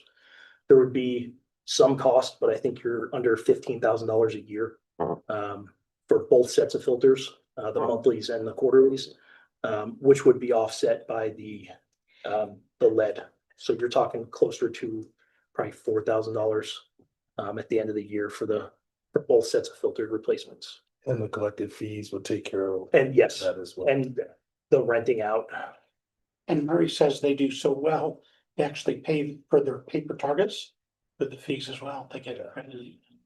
Is this something we have to do a fee study to be able to set our fees? Good question. I don't know when we're changing, when we're charging with other agencies. I think. I wouldn't think that we're legally required to do Yeah, a fee study. I mean, if we're competing, we may want to, my but plan is next year to do a fee study anyway. Fee study, so we can incorporate this in, but I don't know if you have to, if it's just agency to agency. I think if it's more than Murray and you're getting people that are I think you'll tell from bookings if it is in line with what people are willing to pay. Well, I think I would need to see some kind of a fee study as part of a comprehensive business plan. This is very helpful as an introduction to this. But I think as the council, we need to really do our financial, we need to study the financial aspect and deeply understand locating a facility of this magnitude in a residential area. I mean, I bet it is a football field to the closest houses to this facility. There's a number of concerns that, again, as a council, I think we need to fully evaluate. I know I would need to see the fee studies and these sort of things in advance of being able to approve or disapprove. In a normal shooting range, there's lead from the bullets that are in the air and they Yes. have to be cleaned with a wet procedure. You're saying this would not be needed? With In this new Milo facility, they would not need a wet cleaning ever? as the lead's taken out, Well, just from the air in The you're saying individuals. this facility, normally they need a wet procedure to clean out all the dust and everything at least once in a while. Would they ever do? that I would have to get back with Milo and see what their recommended is. What that I'm, I'd have to- what I'm reading is that workers would need to wear Tyvek suits and respirators. For you know, work normal. For the now. HEPA. Yes, when the HEPA filters are replaced, it would be a Tyvek suit I or was respirator. wondering if the facility itself, normally they would need a wet cleaning with all of that once in a while. So I don't know. I'll have to find out. Okay. And I just have questions. As you know, I have sources and I have more sources than you know of giving me questions. So, like, I know that frangible materials are a possibility. You can use non-lead ammunition. Yes, Would that be worth looking at for this facility? Just to know that we don't have lead contamination in our community? we could look at frangible ammunition. It's about double the cost. The other issue is we could easily do it. The problem is if anybody else brought in non-lead ammunition or lead ammunition and we didn't know about it, it would contaminate the facility, the filters, it is something that's doable. It's the cost factor, but it is 100% doable. You know the cost of your ammunition for your training for the year. I have a pretty good idea. Do you know what that is? About 40,000. 40,000. So if you doubled that, it'd be 80. It'd be around $80,000. So it might be worth it. We would just have to, yes, it may cut down on the people that are willing to rent the facility, but you are correct. And it would also cut down on the HEPA filter replacement. It would cut down on any type of contamination inside the facility. Comparable training between frangible and regular ammunition, is there? I've used frangible ammunition for about the last 10 years when I was in the Air Force, because we switched over to it. Maybe not 10, maybe 8 or so, but it's comparable. There's very degradation on a pistol or rifle at 25 yards is you can't tell the difference. The only difference is some frangible ammo has been it's had some quality control issues, so you have to really watch who you buy it through and be really careful with that. Are you aware of any people that have any organizations that have owned these ranges in a climate similar to ours? I've heard concerns that, you know, this year we're without snow, but would this facility be able to handle a lot of snow on it? Would it be able, and the paint, would it need to have upgrades and maintenance for the paint? And I think like any facility, we'd have to repaint it there'd have to be on some type of a maintenance schedule. But they do run them in cold climates. They actually have special setups to run, and the facility we're looking at has gas heat for that reason. Some of them in their lower climates, they only use electric because they don't have the issues keeping them warm and keeping everything good. But that was the reason we went with, there was like a small upgrade to do gas heating inside. right, so frankly, for me, just coming new to the council, I am surprised that this wasn't brought back to our council for a discussion back in the summer, when we had so much interest by the packet explaining that there was interest in April. I think it would have benefited the council tremendously to have had this discussion 6 months ago in full. So I can explain that. So I blame the feds. They passed a continuing resolution and didn't pass budgets. So the application was actually done 2 years ago, and because they did a CR, all community project funding was all shelved, and what they asked the entire nation to do was to resubmit that same application. So the reason why it was resubmitted this last year is because it was the exact same submission of the previous year. So it wasn't new. It was literally just continue with the process. It wasn't its own individual case, if that makes sense. So when it was discussed originally, it stayed. The dates just changed. Does that make sense? right, but we've never had a council discussion. We It was did. in a Twenty retreat. twenty-four, It was in a in retreat. 2024, we had a discussion. Okay, First time. sorry, I'm The sorry. very first time is I've documented it right here. Oh, I'm so glad. And then in 2025 again, we had a note come in the retreat as an item, discussion item. Good. So we've I done knew that. about the those last few retreat, but I years. did not know about. So this is, Yeah. this will be the third public meeting that it's been discussed. Well, I would like to go on record and say that bringing it up in a retreat is not something that the public engages in. Most The of first time, people in the 2024 public- was not in the retreat. Okay, These are the that's notes from good to that know. From, meeting. you're saying it was brought up in a work session as an Yes. agenda item. Yes, and it was noted again in our council communication on June 24th. Of Well- 2024. Well, what I think is fair is that this has not been deliberated in a publicly cited meeting. And if this actually not started the 2 case? years ago, I'm sorry, let's be clear. You're saying that it was. Yes. Yeah. well, Retreat it's a Yes. publicly cited Retreat meeting. is- But that's aside from the retreat. Aside from the retreat in 2024. Yes, that's the one I want to focus on. Yes, That is our council communication note. but was it discussed in the meeting? Yeah, Okay. Well, there's a difference between a weekly council communication and an agenda item in a publicly cited meeting. So so I'm not saying I have a perfect memory, but I've missed very few meetings in the last 4 years. And what I'm saying is you would have to show me that it was an agenda item in a publicly cited meeting. If this process began 2 years ago, but this is the first time that we are discussing this as a council, I think it's a concern. It's a concern for my that's not true. constituents. It's Well, not I would true. like you to provide me with the Let's, agenda. Yeah, that would be helpful. So, Okay, we can pull that up from. but if I'm 2024. correct, you're saying it was discussed in a Yes. council meeting, not in the retreat, but in a council, And in the retreat. but separately Well, in the. And so here's the fact is we've asked for this appropriation. It has been awarded. We have some great friends from Holiday who are here, and I think they've got a great person back in DC named Ryan Levitt that does some great work for them as well. That goes after appropriations.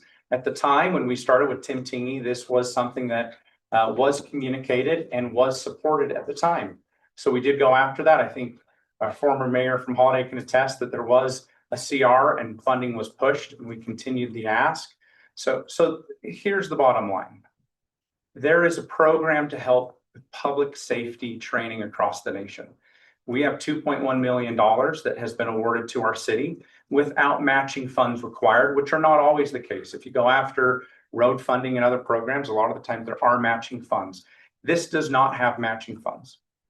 Not only that, but we are looking at costs that we have people in our own community that would like to step up and volunteer and pay for those additional costs to make sure that our officers have proper training, but also to make sure that we also aren't spending our own resources to do that.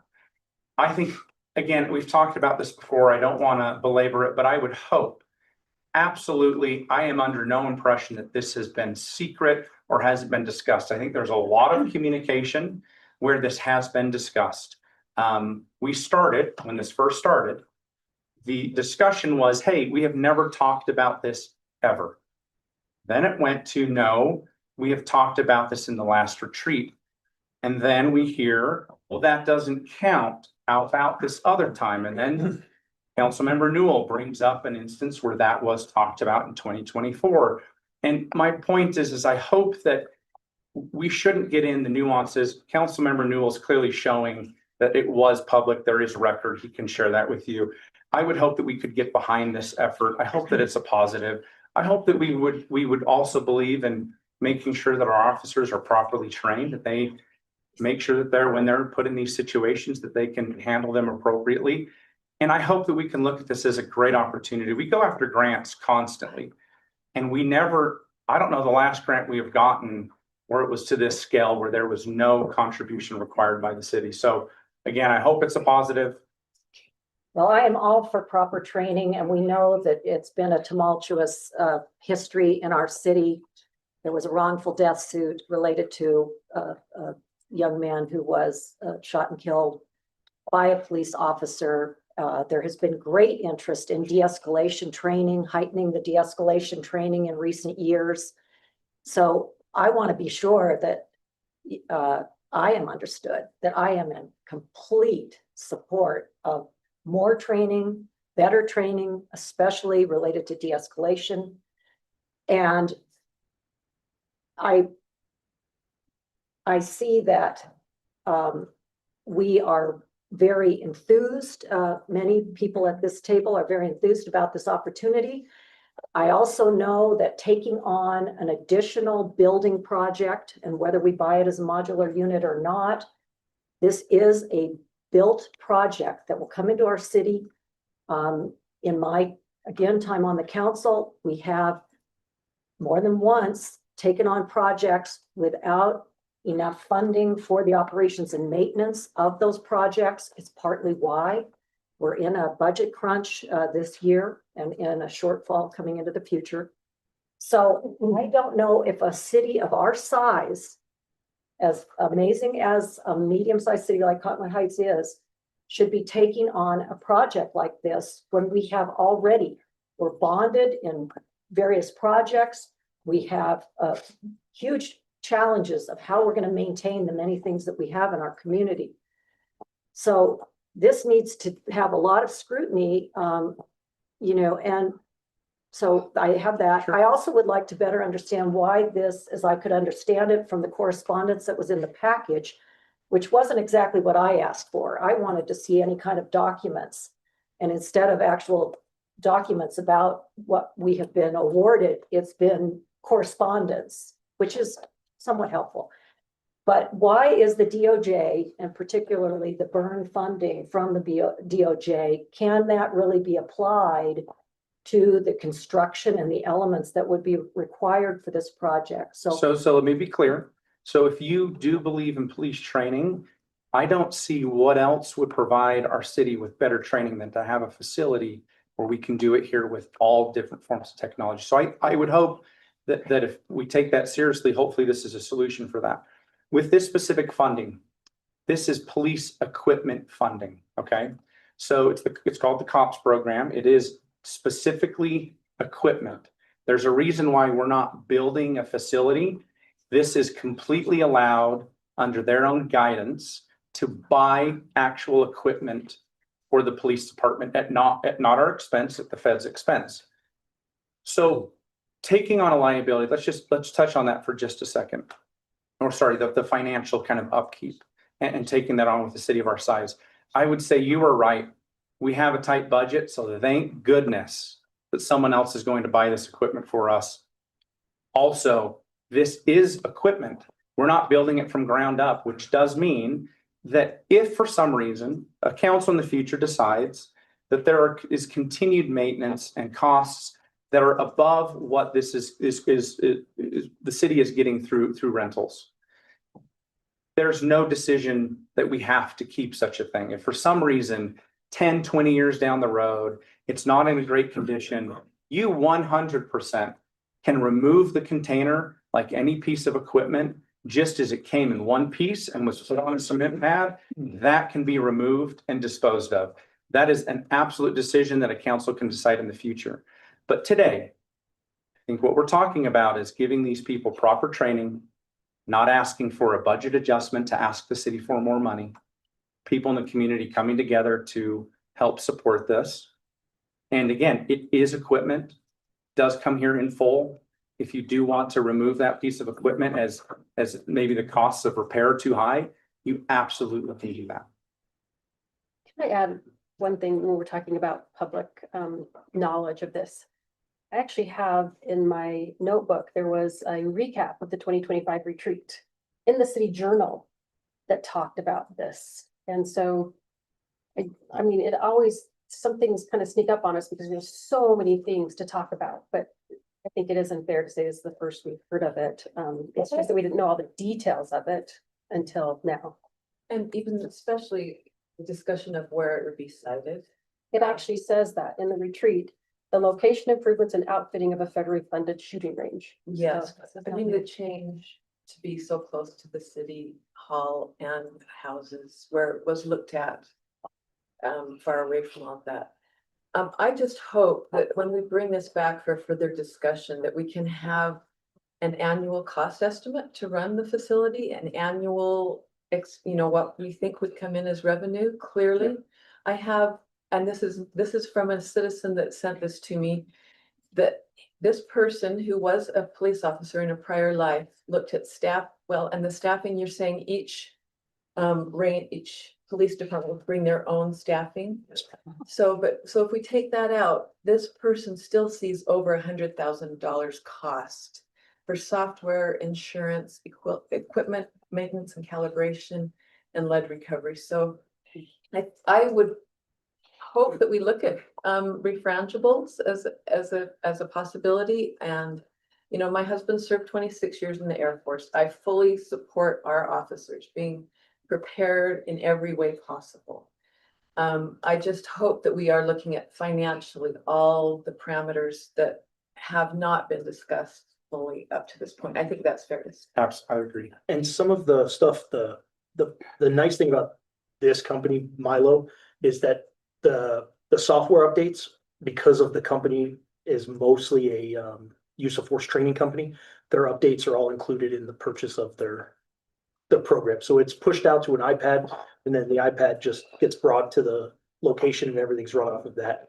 The filters and stuff like that is a cost. And I went through it with them, and it's about $17,400 a year prior to selling back all the lead.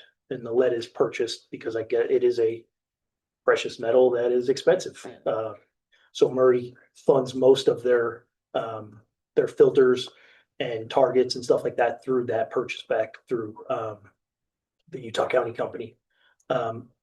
There may be things that we have overlooked that I'm more than happy to talk to whoever, because you're right, I don't want to get us into a situation where we don't have something and then we didn't think of it. So I would. Yeah, there will likely be hardware upgrades at some point. At some point, 100%. And I think the money that we bring in for the rentals should be set aside to continue the maintenance. And same with like our building now, we really do need to come up with some type of a schedule of maintenance. And I 100% agree. And I would love to answer any questions, and any questions that are brought to me. If I don't have those answers, I will definitely reach out and get with the right people who can give us that information. Thank you. And here Yeah. I'm sorry, I have an idea who gave you that information. I would certainly argue that they don't have any experience with ranges, especially this kind of range. The numbers that I see, I don't know where they got those from, because those aren't the correct numbers, and most of them don't apply. But that said, there's still some questions here. As you know, we are going to Las Vegas to visit the facility. Probably the best experience you can have is to actually physically go there and see it and talk to the people who've done it and see where they put it and the costs that the revenue and the ongoing maintenance.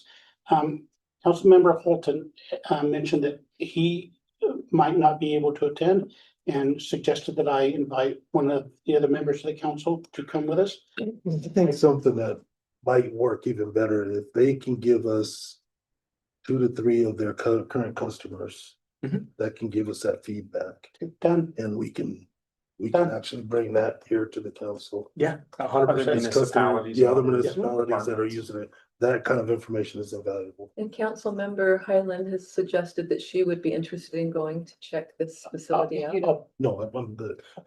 I'll book your flight and hotel. And we are in a very tight budget year. My youth city council would like $30 per youth city council member, the new ones for t-shirts, and once a 4-year cycle, they're in there. So I would be interested to know if these donors want to fund our trip down to Las Vegas so that we can save our budget for these other essential costs that we have. That's just an idea. And I think we've had a good discussion. Are we ready to move I have on? one really quick question. Since that was a really important point, to Scott or Jane, how do we create a restricted fund so that the revenues come in, the expenses are out? Is it just a matter of accounting, or is there some sort of? It's accounting, isn't it, Scott? Yeah, you can, so mayor and council as a group, you can restrict funds for certain purposes. Excuse me, and we do that occasionally. One example of that is our compensated absences. that's legally required for us, but you can restrict funds for other purposes. But you do need to keep in mind, don't get too, broad of doing that, because then those funds aren't available to go towards expenditures as we budget and so on and so forth, unless we're budgeting for that very purpose. And so you wouldn't want to go and restrict tons and tons of things, but. So you would prefer it to be a reporting, like an annual, rather than a restricted fund?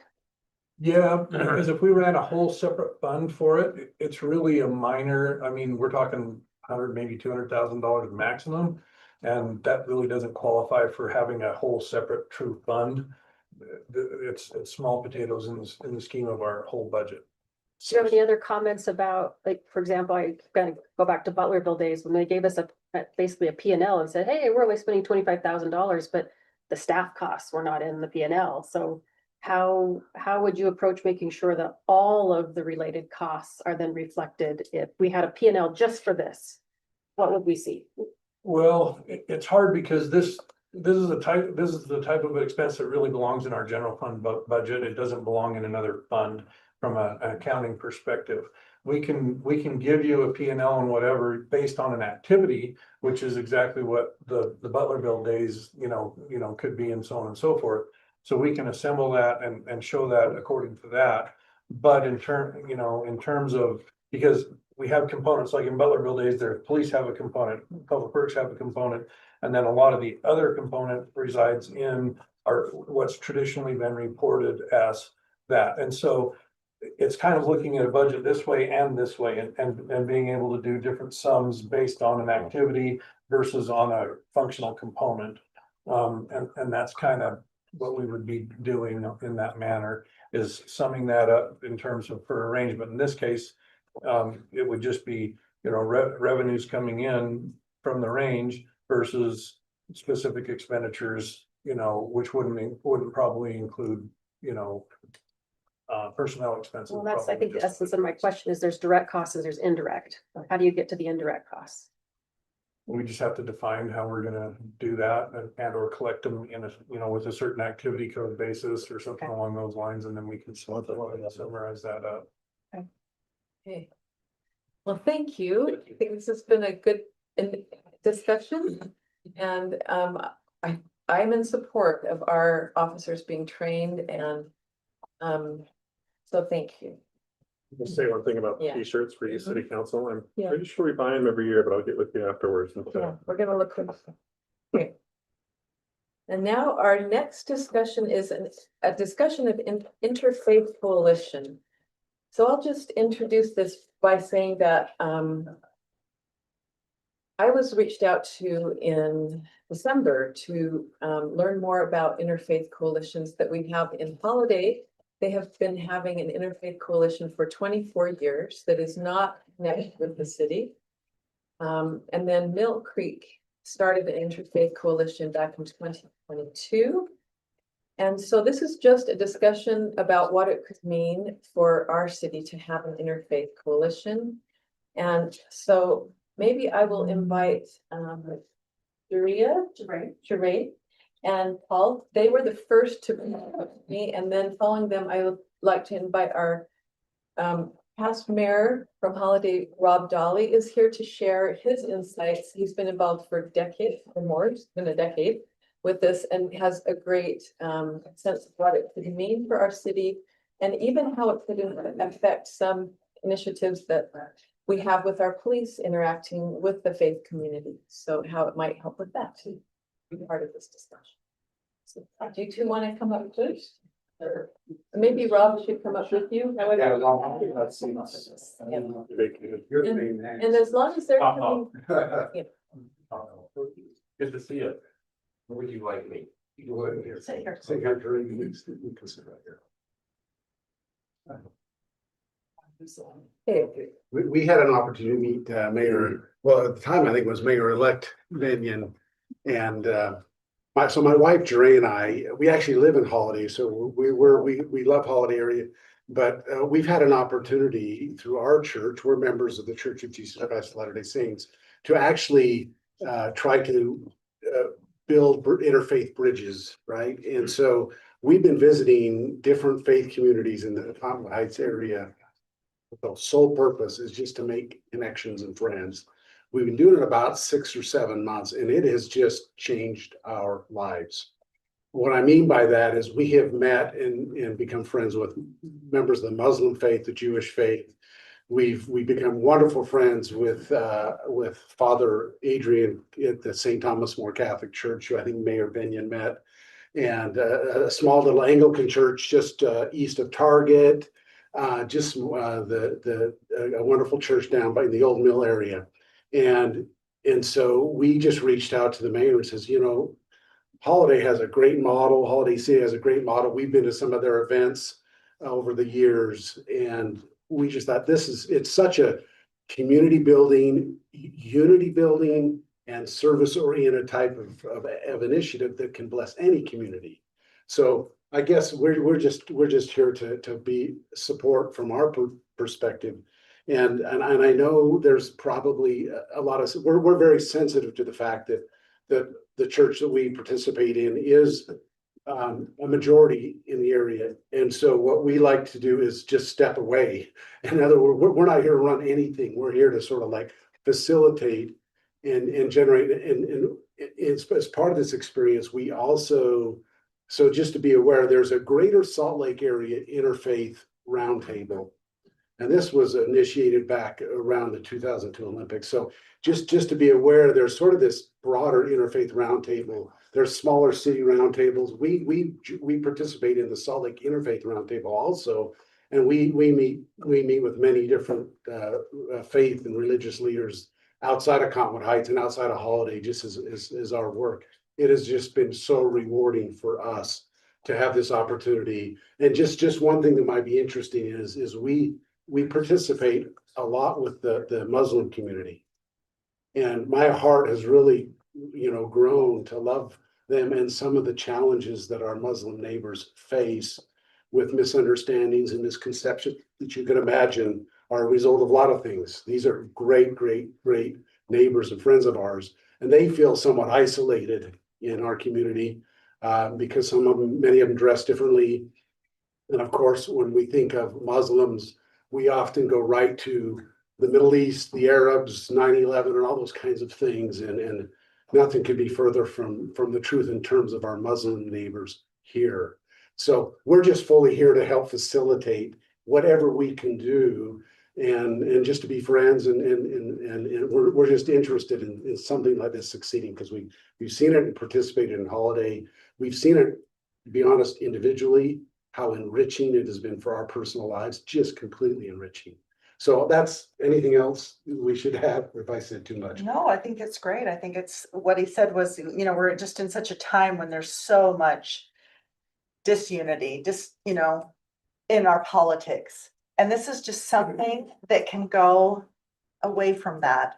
Because all of these religions, we all have something in common, and that is we want to be neighborly. We want to love our brothers and sisters. And I love that this is what this does, is it brings a community of people that just want to help one another, politics aside. Yeah. So maybe you can, Peace, service, all those. yes. Yeah, and I think that's the whole purpose of it. And now that I'm not in office, I don't have to be politically correct anymore. So, but in the politics we have now, I think part of the tactic you see is purposely dividing people. And once you declare your side, then we don't have to talk to each other anymore. And that's not healthy, because in the interfaith model, they all have different philosophies, but they sit around a table like this and they start learning about their religions, and they find out that they all are after the same thing. They want to have a safe place to raise their families. They want to have values. Their values are similar. They share them. They get to know each other, and they just find out that they have way more in common than not. And so I think that in particular is really healthy.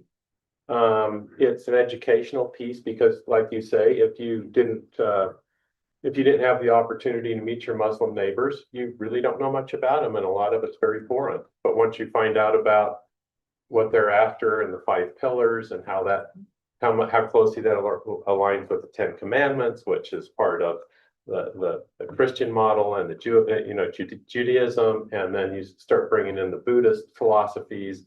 They're all after the same thing. And so it's a really fun way, I think, to blend different pieces of your community together for a real noble goal. So I've served on it was something I got into when I first started as mayor.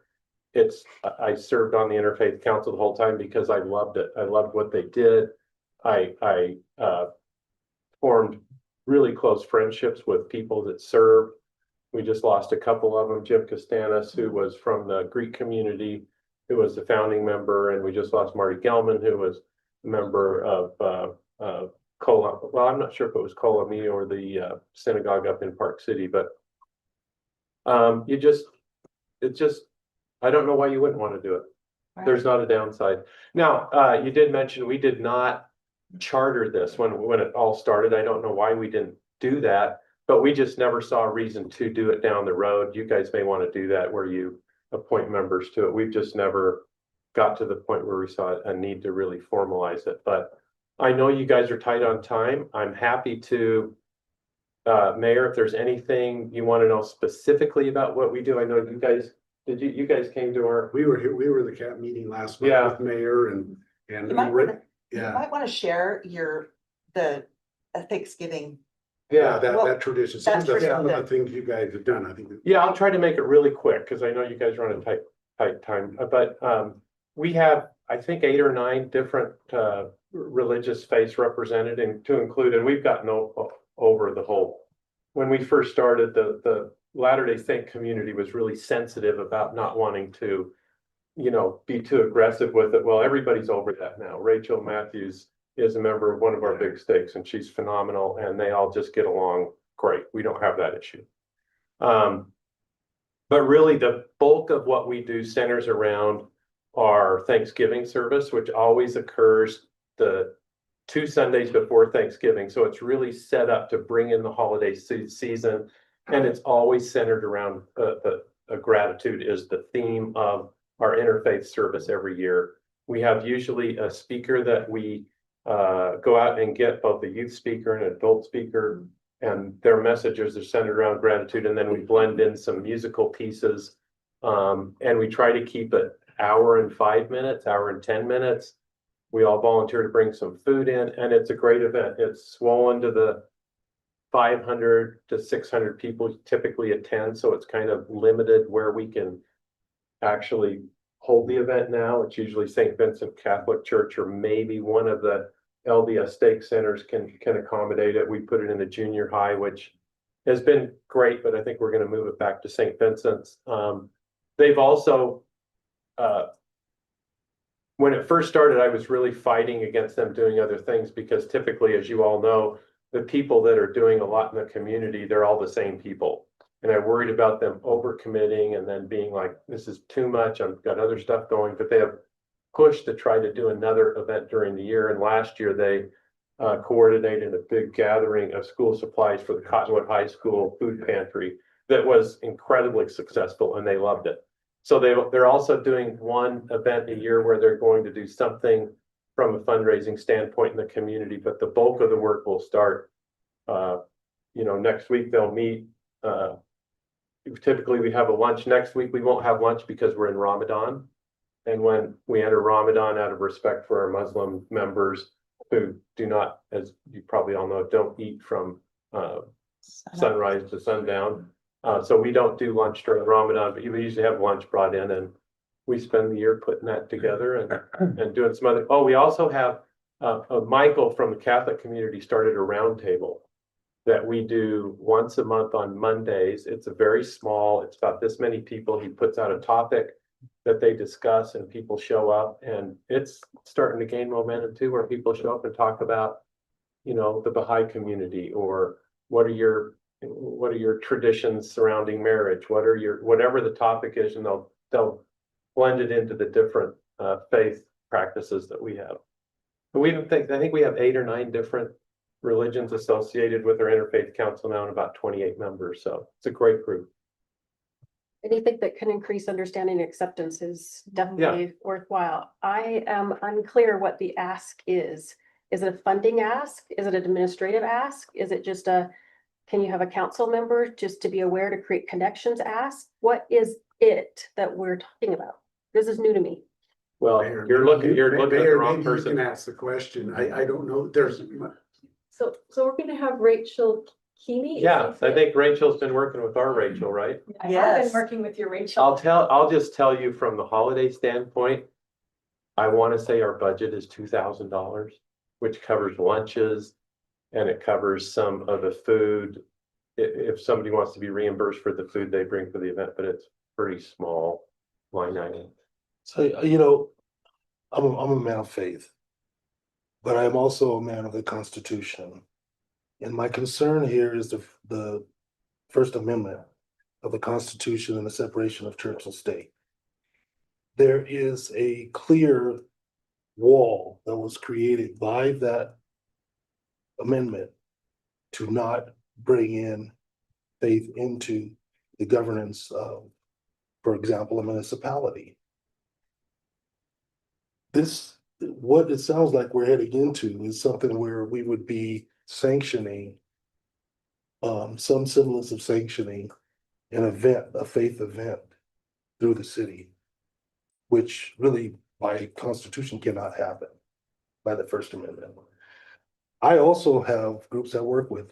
Next week, we have 70 some odd faith leaders meeting for a safety event at the Monson Center. Are you going to be attending that? I'm not aware of that one. And Yeah. it's for safety for houses of faith. Yeah. When they do start, we've got one church here in Cottonwood Heights that's actually working with the Department of Public Safety, who is actually hosting this, or they're the ones that help us come up with the funding for this. But it is separate from any municipality. I keep it separate from the work I do here because of the First Amendment. So I get really concerned when we start to have this type of conversation in this space because of those things that we have to be conscious of as a municipality. Yeah, well, that issue's never come up in holiday. I'll say that. I would have to defer to Mr. Topham on that one. I think because it does not single out a specific place. It's all faiths are welcome to include. We've also invited anybody who's agnostic or atheist if we're open to all views. And so it doesn't single out or keep anybody from joining it. Whether it's constitutional or not, I guess I would have to defer on that, but we've never really had anybody question, Well, if I may interject, what's coming to my mind is that when I was very interested in having a healthy communities coalition that Salt Lake County offered, and I found out as I did more research that Holiday had a coalition, so it was not mandated by the city or codified by the city as a citizen committee. So I think under your leadership as mayor, it was a coalition. And it may still exist as a coalition, again, not codified as a citizen committee. Yeah, maybe that's why they didn't do it, but it never has been. So my punchline is yeah. that I really like anything that helps our communities be healthier and more connected. And what we ended up doing here in Cottonwood Heights related to instead of doing a healthy communities coalition, there was a decision by the council majority a few years ago to codify, and without kidnapping the conversation in a different direction. I think there is a little bit of a similarity that, may I just suggest, that we could start this informally and whether there's immediate funding associated with it. I'm not adverse to that, but I would like to see us get this off the ground as a coalition. And there may be fundraising opportunities or other avenues, but I appreciate Mayor Benyon bringing this forward because we are living in a time where we are so stressed. Our health and well-being is so stressed by many factors. You alluded to the political. And anything that our city can do to cultivate a sense of unity, community, your words were unity, community, and service. And boy, those are three big ones that I would love to see us support. Again, whether, as Councilman Newell indicated, he's not in favor of us codifying anything or doing it, you know, Or in if that it's a, fashion. or if it's a funding issue, and I think that's a fair, I think you're bringing up a fair point, is are we gonna be using public funds and does it cross the line? Then maybe you have it be, you do some fundraising for it initially and then you can work your way through that issue to make sure you're not doing anything that you think is in violation of that, you know, church and state separation issue, which I also I'm all appreciate. about bringing community together, but this is a big consideration for us when we look at constitutionally, if this is something that is a violation, a clear violation. You know, with our church calling, we're called the Salt Lake Community Council. So I don't know why it can't just be a community council, because it doesn't necessarily You have can to do, be. that'd be great, but it doesn't. So that belong in this space. So the ask might be, could we have the holiday, or excuse me, Cottonwood Heights City allow us to use a space in the community for a monthly meeting, for example, would be one place. It's a, you know, that's what Holiday City has done, is they've allocated space for this group to meet. It doesn't have to be sponsored necessarily by the city or even funded by the city, but I think it could be a community-based organization that at least that has access to some of maybe the Cottonwood Heights City resources, like a meeting room once a month, or and then, by the way, that should mention, I'm not sure how much in Holiday this has happened, but what we have found is there's wonderful overlap between our faith community and nonprofit community. So there are a lot of nonprofits right here in our area, because what we also do is we reach out to schools, nonprofits, and faith community. Those are kind of the areas that we work with, and there's a lot of overlap. We met a wonderful woman that actually Mayor Benyon introduced. Eva was her name. Yeah. She works with NAMI, National Alliance of Mental Illness. These guys are on fire. They are addressing some of the greatest needs that we have. And they like to work with the interfaith community, because anybody who's involved in a congregation, religion, any kind of community group, we worry about mental health. But what happens, just like we had in the Holiday meeting last week, we had somebody from a nonprofit called Letters to Jesus. They came in and just shared. And so I could see nonprofits coming in and just having an opportunity to say, we're a nonprofit. We want to share with you our mission. And so it's really a forum to bring in not just maybe the core, our faith, or maybe no faith tradition, but there's opportunity for schools and nonprofits to also. We do every year we highlight or focus on a nonprofit. Last year it was a group called New Roots, which helped support refugees that are farming and farming their own food. So we brought them in, and then they sold their goods after. The year before that, it was, I think, the IRC, the Refugee Committee, so before that, it was the Cottonwood Food Pantry. And so every year we support something, but I get what you're saying. I think it would be, personally, I think it would be really sad if we can't do something like this in our community, because we've never had an issue in Holiday. I can say that. And What that means, what do you do? What did Holiday City do specifically to? Did you fund it? Did you administer it? Did you? no, Did you just create connections? I think it started with it started well before me. It's been going for 24 years. And it started with, I think it was then Mayor Webb reaching out to Jim Costanis and saying, we need to have a forum where our various faith traditions can come together and learn and celebrate what happens within their communities and help bolster the community at large in Holiday. That's how it started. So, and maybe that's the reason they never did formalize it with the city, is because of concerns with the First Amendment issue. I don't know, but that's the way it's always been. And we always have somebody that steps up and volunteers to take over the chair position. And They coordinate, they take minutes, we provide, like you say, and we have funded it. We've funded it to the tune of about $2,000 a year since I've been there. And that issue's never come up. I hope it never does come up. So I want to give you some funny context. So it was our council retreat in 2024. I had this grand idea that there were a lot of people that were very focused on volunteerism in our community.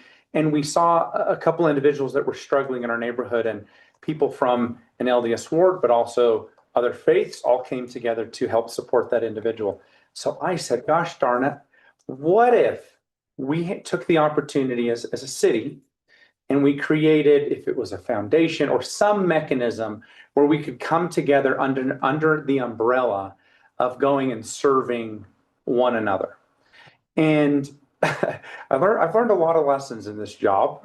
That one was tough because the members here, not everyone, but you know, the mayor wasn't there, were not supportive because they said, and I think this is why we're running into a similar discussion. And I was a little surprised. I thought, oh, how could you not be supportive of this? But I saw a lot of merit in what they were saying. They just said, look, there are so many citizen initiatives out there, and that's what makes us special as a community. And I just don't know how there's so many things that we're trying to fix and focus on as a city that I don't know how we pick one group or one focus or one person that needs help over another. And I really think that we need to leave it to the residents to be able to take that initiative and build those things up and work with one another, and that we stay out of that. We're supportive, but we don't formally engage. So obviously I was super disappointed. But I also see why a lot of the things that they're vocalizing today, I think is some of the similar reasons of at the time that I did not get the support for that. I think it's a lot of people that have that compassion and passion for these things, but I think it's that struggle of, and you can tell me if I'm wrong, because I was the one advocating, I was sitting in your chair, of saying, hey, how do we pick this one group? And I'd like to also point out to piggyback on that there is an organization in Cottonwood Heights called Emerald Hills, and I think they're Muslim. So she's, She and would be on the council. we actually would like to invite her to be on the council. She runs a nonprofit, Zainab is her name, wonderful Muslim woman. She's a friend of mine. Oh, yes, we support a lot of her. So if we're not elevating her, and her work specifically says, we work with individuals and organizations of all backgrounds and faiths to learn more about each other, cooperate in meaningful projects and build stronger bonds.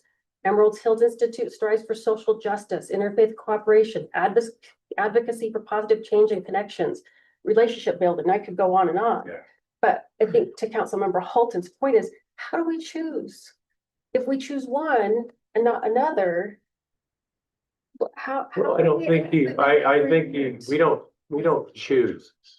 We don't choose. We don't say, oh, you're not welcome.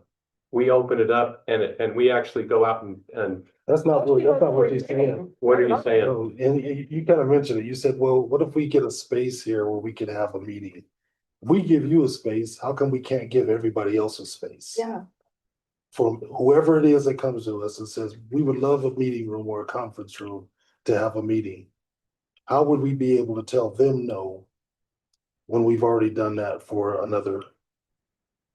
They held their banquet here at City Hall, and we've charged them for the use of City Hall, and so. Yeah, keep going. Yeah, so it would be difficult for us to be able to justify saying no to others when we say yes to one.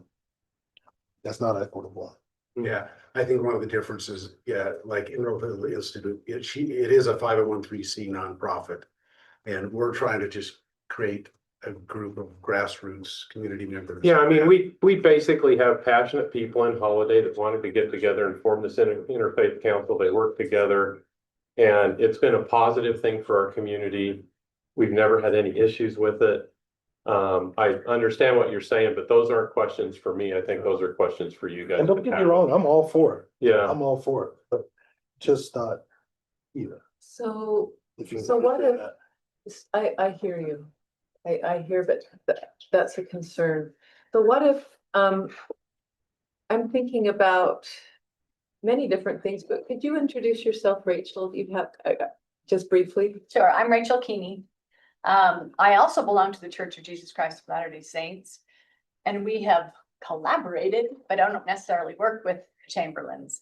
I attended the holiday council meeting and was really inspired because what I saw, and this is what I said, I think I got myself in trouble, but I said to Mayor Benyon, afterward, I just said, this is community building. Because I saw people of different faiths sitting around a table and I mean, they were truly a committee. They were truly like a body. Everyone had equal voices. Everyone wanted to hear from each other. And so in my mind, what this would do is serve the citizens of Cottonwood Heights. And I'm still processing the whole, Amendment 1 thing. So I'm thinking that through right now. But so when the mayor and I spoke, she asked, would you be willing to lead out on building this out? And I said yes. And then I hung up the phone and went, what have I done to myself? But I'm super excited about it. And Chamberlains have sent me a list of people to contact, and it seems like it's, it could roll pretty quickly. So I wonder if it could roll with just Rachel leading it and they could meet in churches. They don't have to meet here. I mean, I think we can do it. Yeah. Sure. So maybe I think this. I think it would serve the citizenry. And in my mind, that is it is really your you do have to choose. You have to choose where you put resources, and I get that. So, but no, we can build something, absolutely. So maybe it doesn't need any funding from us. It doesn't need a room from us.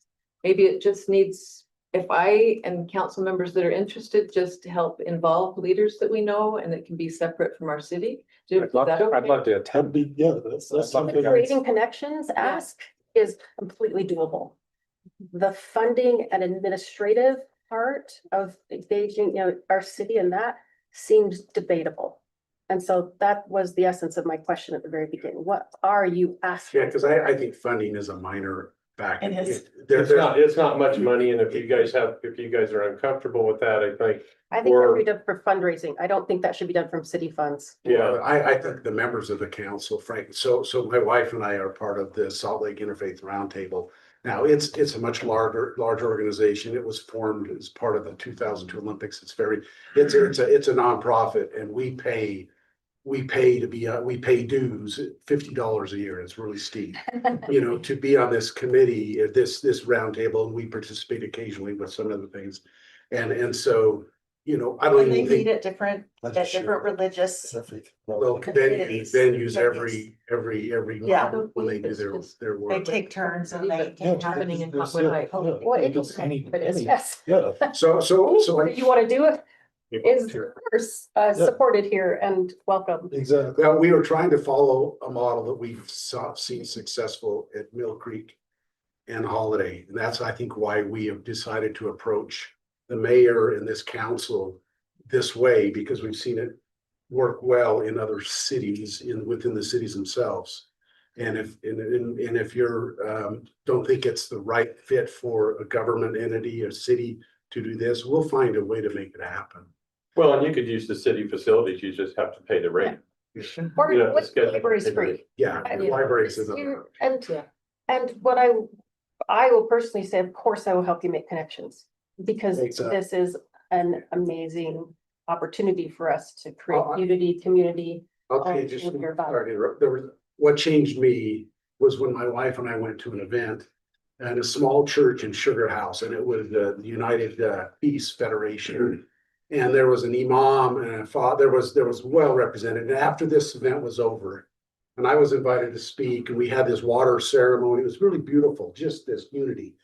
The imam went up to the Catholic priest, Father Silva, and Brother Joyd is, I think, is the name. And he gave him a big hug, and he says, "It's so good to see you, brother. My father. My father, brother." My father. And I just thought, this is what it's about. This is what it's about, is bringing people together who you would not imagine would be the best of friends. And we have the same thing with the Jewish community and the Muslim community, if you can believe it, embracing each other right here.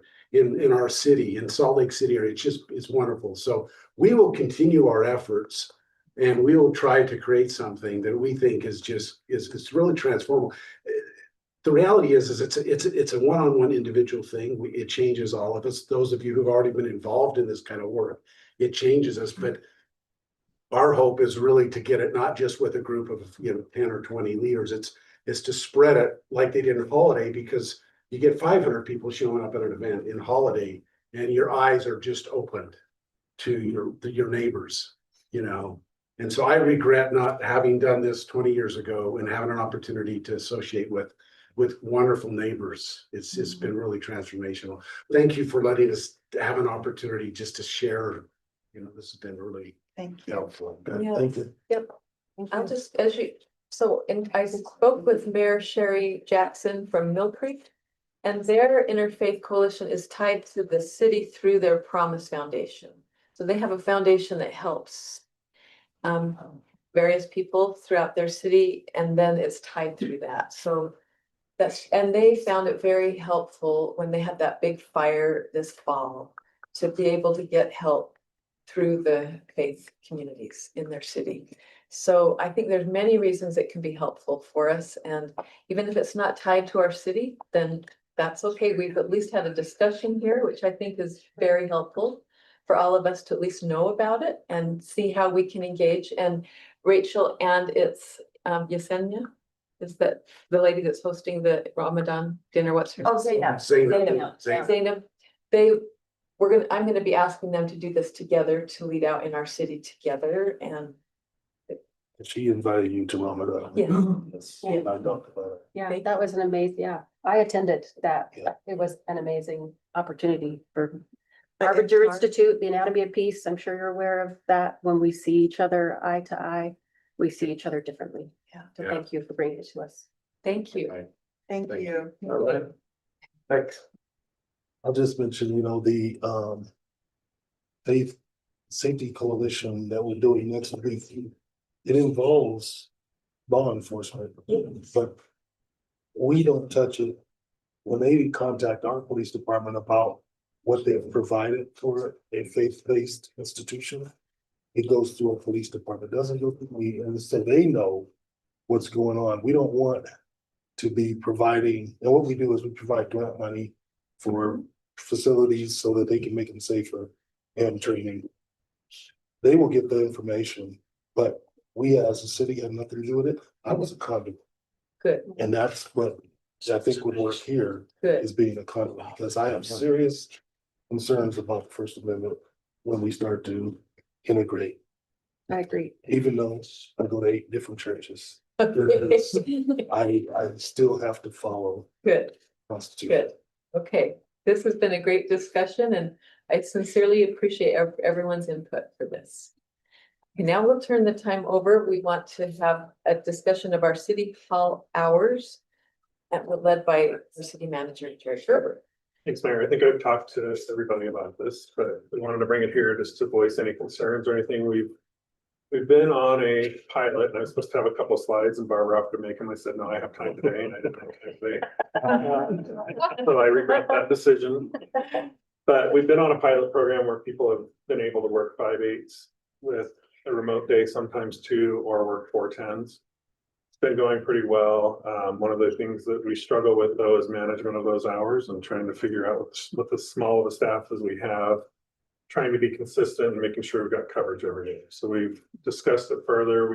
We over the last couple of months, I've had the front office tracking how many people walk in each Friday, how many calls they get. I sent those numbers to you. They're very small. I think an average of 7 to 8 people were coming in every Friday, and at least half of those were appointments that were coming in that were here to see specific people. Calls were similar. I think we had 15 calls. Busy weeks were when we were handing out leaf bags. So we have quite a few more visitors that Friday. But what I'd like to ask, and this is an administrative decision, but I'd like to see if there's any issues or any concerns. We would like to try a pilot for the next 6 months, closing on Fridays, being open 7 a.m. to 5 p.m. Monday through Thursday. If a holiday falls on a Sunday, and Barbara can correct me because we went back and forth on this, we will close on a Monday. If it falls on a Friday, we will close on a Thursday. If it falls on a Saturday, we'll offer, the different managers have to figure out how their staff will flex. But we won't close an extra day if it falls on a Saturday. What am I missing on the, So this eliminates remote work. Correct. and we would eliminate remote work, correct? So, And we had an opportunity to talk to a Midvale employee who said that during COVID, they went to these 410s.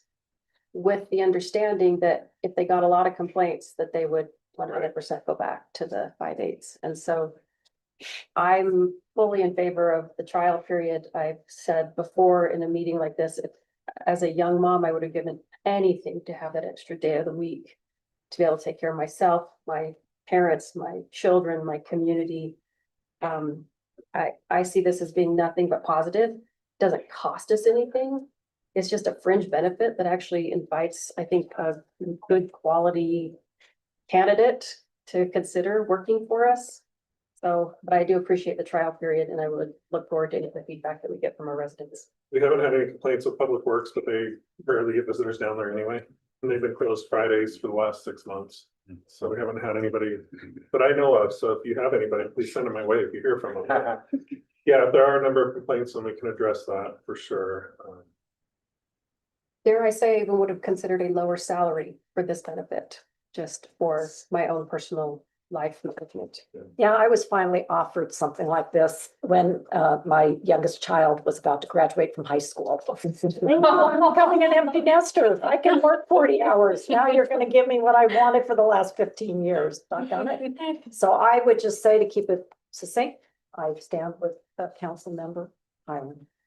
So I want to be supportive of this as well, and I don't think we're going to end up seeing this, but if I could choose, which I can't, I'd love to see someone on Friday. So I talked to Eagle Mountain, they work Monday, Tuesday, Monday through Thursday, but they keep the clerk in the office for a half a day, just in case someone needs something on a Friday. So just my perspective, I totally agree with you. I think you're 100% right. And if I have 4 days and I have Fridays off and I'm gonna go catch up and I need to run to the city to get something done or notarized or something, and they're closed, that would be a total bummer. Again, it's not a perfect world. If it were up to me, I'd love to see a person so the city can be accessible on a Friday. I understand Jared has said, cool, Matt. But not really easy to do administratively. I would love to see the city still open on a Friday to just be accessible, even if it's a person. Well, that brings up a good question I have. Currently, we have 2 people there at the office, and there's a reason for that at the lobby, right? Like it's not just, or is it okay to just have one in the lobby? You have one many times, right? Yes. Yeah. But there, is it double a lot? Well, there's usually 3 or 4. But sorry. Yeah, is there a purpose to have more than one? Or no? What if someone's here alone? That's gonna be very difficult. Yeah. Yeah, It's the alone, and then it's also if somebody comes in to talk to a specific division who's here. Totally, and I think they would say, hey, give me your information, I'm happy to share that, they'll call you back on Monday, answer questions, but I understand, it's not ideal. I would just love to have the city accessible by all residents Monday through Friday, but. Can we give the guidance on the phone for Fridays, the phone message? You know. We could, the other thing I was thinking is we could have somebody on call if there's, if there's like a call, which Public Works does. I mean, they've got somebody with an on-call phone. We just have to pay somebody to be on call for that time. Thought about that. I also have to say that because you hold office hours on Friday afternoon, I'm a little bit concerned about you being here alone. so I have thought about this, and someone gave me the great idea, I could meet in the lobby. Like I could be in the lobby and the police are down the hall. So, I mean, so I'm currently thinking of staying on the Fridays. Research showed, my friend has told me that Fridays are the most relaxed time we get Yes, they are. in our lives, and I think people are more happy to come in then. Just answer the phones. And I'll talk about it tonight, but I'm having great experiences with the people that come in, and so that's my plan right now, is to meet in the lobby. And then the police are down the hall. I'll just call them. I just, You need a button. I don't want to overstate this, but I am genuinely concerned with our political divisiveness about your safety and well-being without having other people around. So I hope that we can address that as a council. If you need some resources or if you need something that where you feel safe, I think it would be important to have it. We can talk further on that too, because the doors will be locked. We'll figure out how to unlock them Yeah. to go. So we'll talk about security. And I can move to Thursdays if we feel like that's better.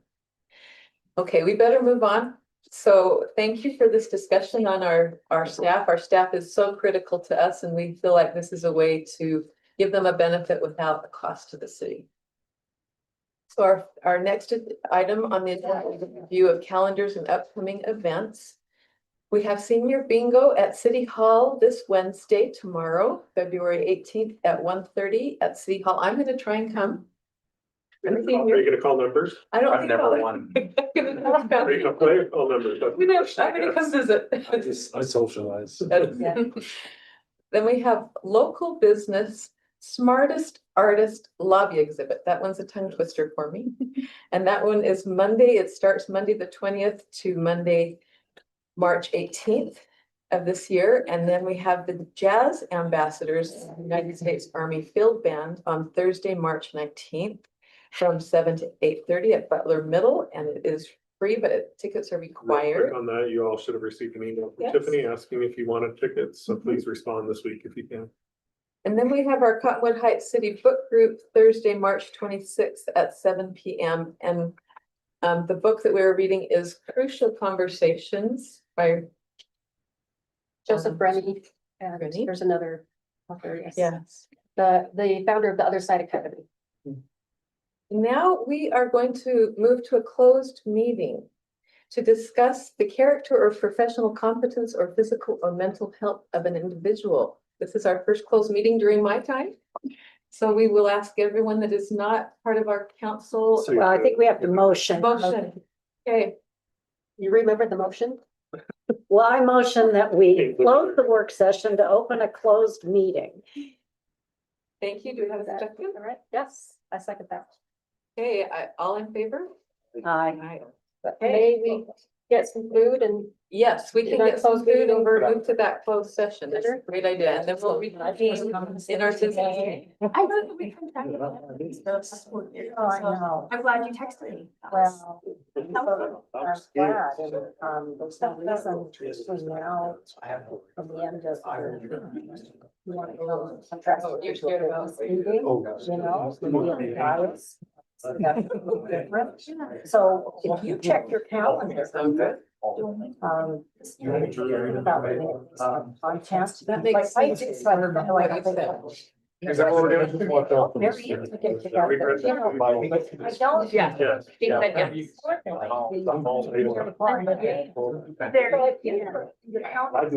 You know. So I think I got it. March. That's this. I think it's falls on the. Okay. It doesn't have to be right. And then I will, then I can let. I know, Yeah. that's why I need her. Yeah, really. You don't have a lot of. What? I just need to report this, right? Okay. It's just you and I need to be on it, with anybody else. But I just changed that, bro. That was, like, we've been preparing that for. Okay, we tried to send weeks. So I'm glad it went over well. I'm gonna I have hopes. Yeah. I have really big hopes for. Oh, yeah. So I'm Well, you excited. can always, you know, you're leaving a legacy for the city. Truly. I mean, it's. It may seem like, oh, I'll never be as old as Ellen Burrell, but it's amazing. And then you look back and you go, wow, I started this in motion. I did, and it's gonna be so gratifying. I'm so. I'm sure I Next year, my little sister, it's gonna be her, no, actually being able to. She's gone to events before and Yeah, she yeah. talks about little days and books every year and. But here's the deal. For her to actually. be In a the part of it, I back, think isn't she's- there, it's kind of like. I love that. Just a little bit. Great, what idea. See? Bright spot. All of it. No, but up above, I know. You know, I always. The truck has to be able to turn around in the back, that's the other thing. So the way, Turn around in the front. but this would just be on the dirt. You have to go back and look at it. The size of it. Yes. Yeah. Frankly. Yeah. I don't know. I thought there's some options. You have to go look at it, yeah. What about the other one? Let's just take up. that park there. Take it from. Again, I don't know what you do for classrooms and just going in. Yeah, both the stations are. It's water up. You guys can build some new station apps, it's right there. Oh, for. If we build you one for Bella Vista. I'm in, Yeah. I'm in, we can just use Bella Vista. Why did you? We can pour right in the gymnasium, well, no, we don't have to use that. I think so. Do you want me in here for this? Okay, that's just a shade, okay. For sure. There were things today, I even thought when, They will be doing this big. was it the interfaith, they were talking about. That's what I'm. That's what I'm saying. Legislature. Younger generation. Starts have like five, close, various one this year. It's. Maybe I have my perceptions. Screaming bill, But- like a holler. So I was, I'll always. Yeah. We don't. Ideally, That's a little bit. Just know. Any of your observations. No, I agree. But. Now. I thought about that, I think. But if there's any other way I can enhance these last few months of your term, let me know. The being part of the Health in Heights Coalition. And I think, okay, you know, it's all about how are we gonna make the conference better. Yeah. And so. That's the thing of the past. I have different. Yeah, You haven't learned about this back. yes, Okay. I got reimbursed. It took a long time, but I did get Figure it out for reimbursed. you. Well, I did have a couple of things that came from me and I had. So I was a little confused. No, well, we were, so I said, I don't know what the budget is, I know we have some kind of budget. Yeah, so as long as, cause oh, yeah, no, there's definitely. But I've never been pretty good at that, that's something that Anna. Down in St. George. Washington City, it might be, they had a group of kids that came up. They had. Oh, man, they had jackets. Yeah. Would have been perfect. Where did they go? Yeah. Are you sitting there? So. No, recent council meeting, and we wanted to teach us budget. So when we Well, were. It was pretty much it. Yeah, I'm looking forward to it, it'll be fun. Good to see y'all. See you. Thank you so much, our meeting today was incredible. Good, It really is. I'm really excited about Same. the future of the city council. good. Especially- Thanks for having me here, and I apologize for my interjection. I didn't know either. Yeah, Okay. but, yeah, well, thank you so much. Was this your first, work session? No, As the mayor? this is my third, That's amazing. the time, fourth. Yeah. It's flying by. Yeah, well, that was very enlightening, so thank you Good, for having me. Good, Yeah. good. Well, Okay. enjoy the rest of your All night. right. Good to see you. Thank you. You saw like it's.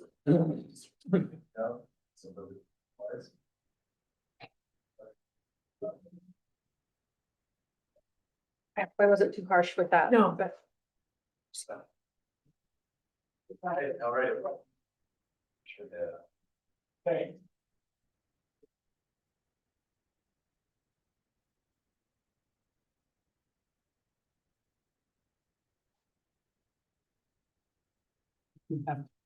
I can reach out to you. Usually, let us know, wait for me, doesn't, they're after that. The patient would all, Really? just give it your, tell us number. We book it, even if you wanna upgrade or something, we please upgrade. That's great, then is your preference where you wanna stay? Okay. You know, the city, No, but where is everybody else staying? well, we're at, she's staying one night in New York, right, where you staying, then she's, Oh. that's another place she's going. I'm at New York, but Matt likes the trunk, that doesn't matter, because I'll pick you up and you where you need to go, so think about Okay, it. I will get back to you because Mark knows the city better than I do. In fact, I have a son-in-law that's from Vegas, so I'll find out. Okay, so maybe you wanna stay an extra day or something, which is fine, so just let me know. No, I want to fly in and fly out. Okay, maybe you don't like them that much. Thank you. Flying in Thursday, flying back Friday, the fourth, fifth, and there's going to do your. Oh, really? Okay. Well, I'd like to take that into consideration too. I don't want to make it more expensive. I want it back. You don't want to stay there? Yep. I live there, it's fine. Good. So you're not staying overnight? No, I'm gonna stay Thursday night. Okay. But, I'm not staying. They were going in early to, sit down with them and go over some of the specs and stuff too, so. Okay. And then I told Chris, because they can't do live fire right now there, the facility, because they're moving locations. Yeah. Said, well, you have to go inside, we're gonna shut the door and you scream as loud as you can, because we wanna see how loud it is. He said, okay. That is. a I'm legitimate happy concern. that you are both gonna go, by the way. I really Did I think that- they do live fire? think that's good to, oh, yeah, no, it's, Well, they can't do it now, because they're moving facilities, so they don't have oh, are they? they can't do live fire. They can't? Oh, so I'm trying to figure out how We to go outside one of our local ranges and you can hear basically the muffled pop Yeah. from outside. It's barely visible. So, I'm anxious to see what you say when you get back. And what you I'm thought. bringing my husband, That'll be Hayden fun. Ahmed, Yeah, doctor that did this. Well, Air Force. he and McHugh will get along because he was an Air Force MP, so I'm sure they'll have something to talk about. Appreciate that. This macaroni, you know that it has to be 1,100 calories. the per cup. worst thing ever, but man, is it good. We're still live apparently. Oh, well, I'm on the record. Good job, Mo Bettas. Delicious. Like funeral potatoes. If you've ever made them, you will never eat them. Well, Have you ever had that fried funeral potato? oh, stop, don't. No, they're so good. They put them in a ball and they're really good. That's horrible. I won't call them funeral potatoes. Oh my gosh. What do you call them? I just call them. Creamy? Yeah, this is. Yeah, because it's too close to the Sorry. Didn't say anything. No, I was complimenting my bets.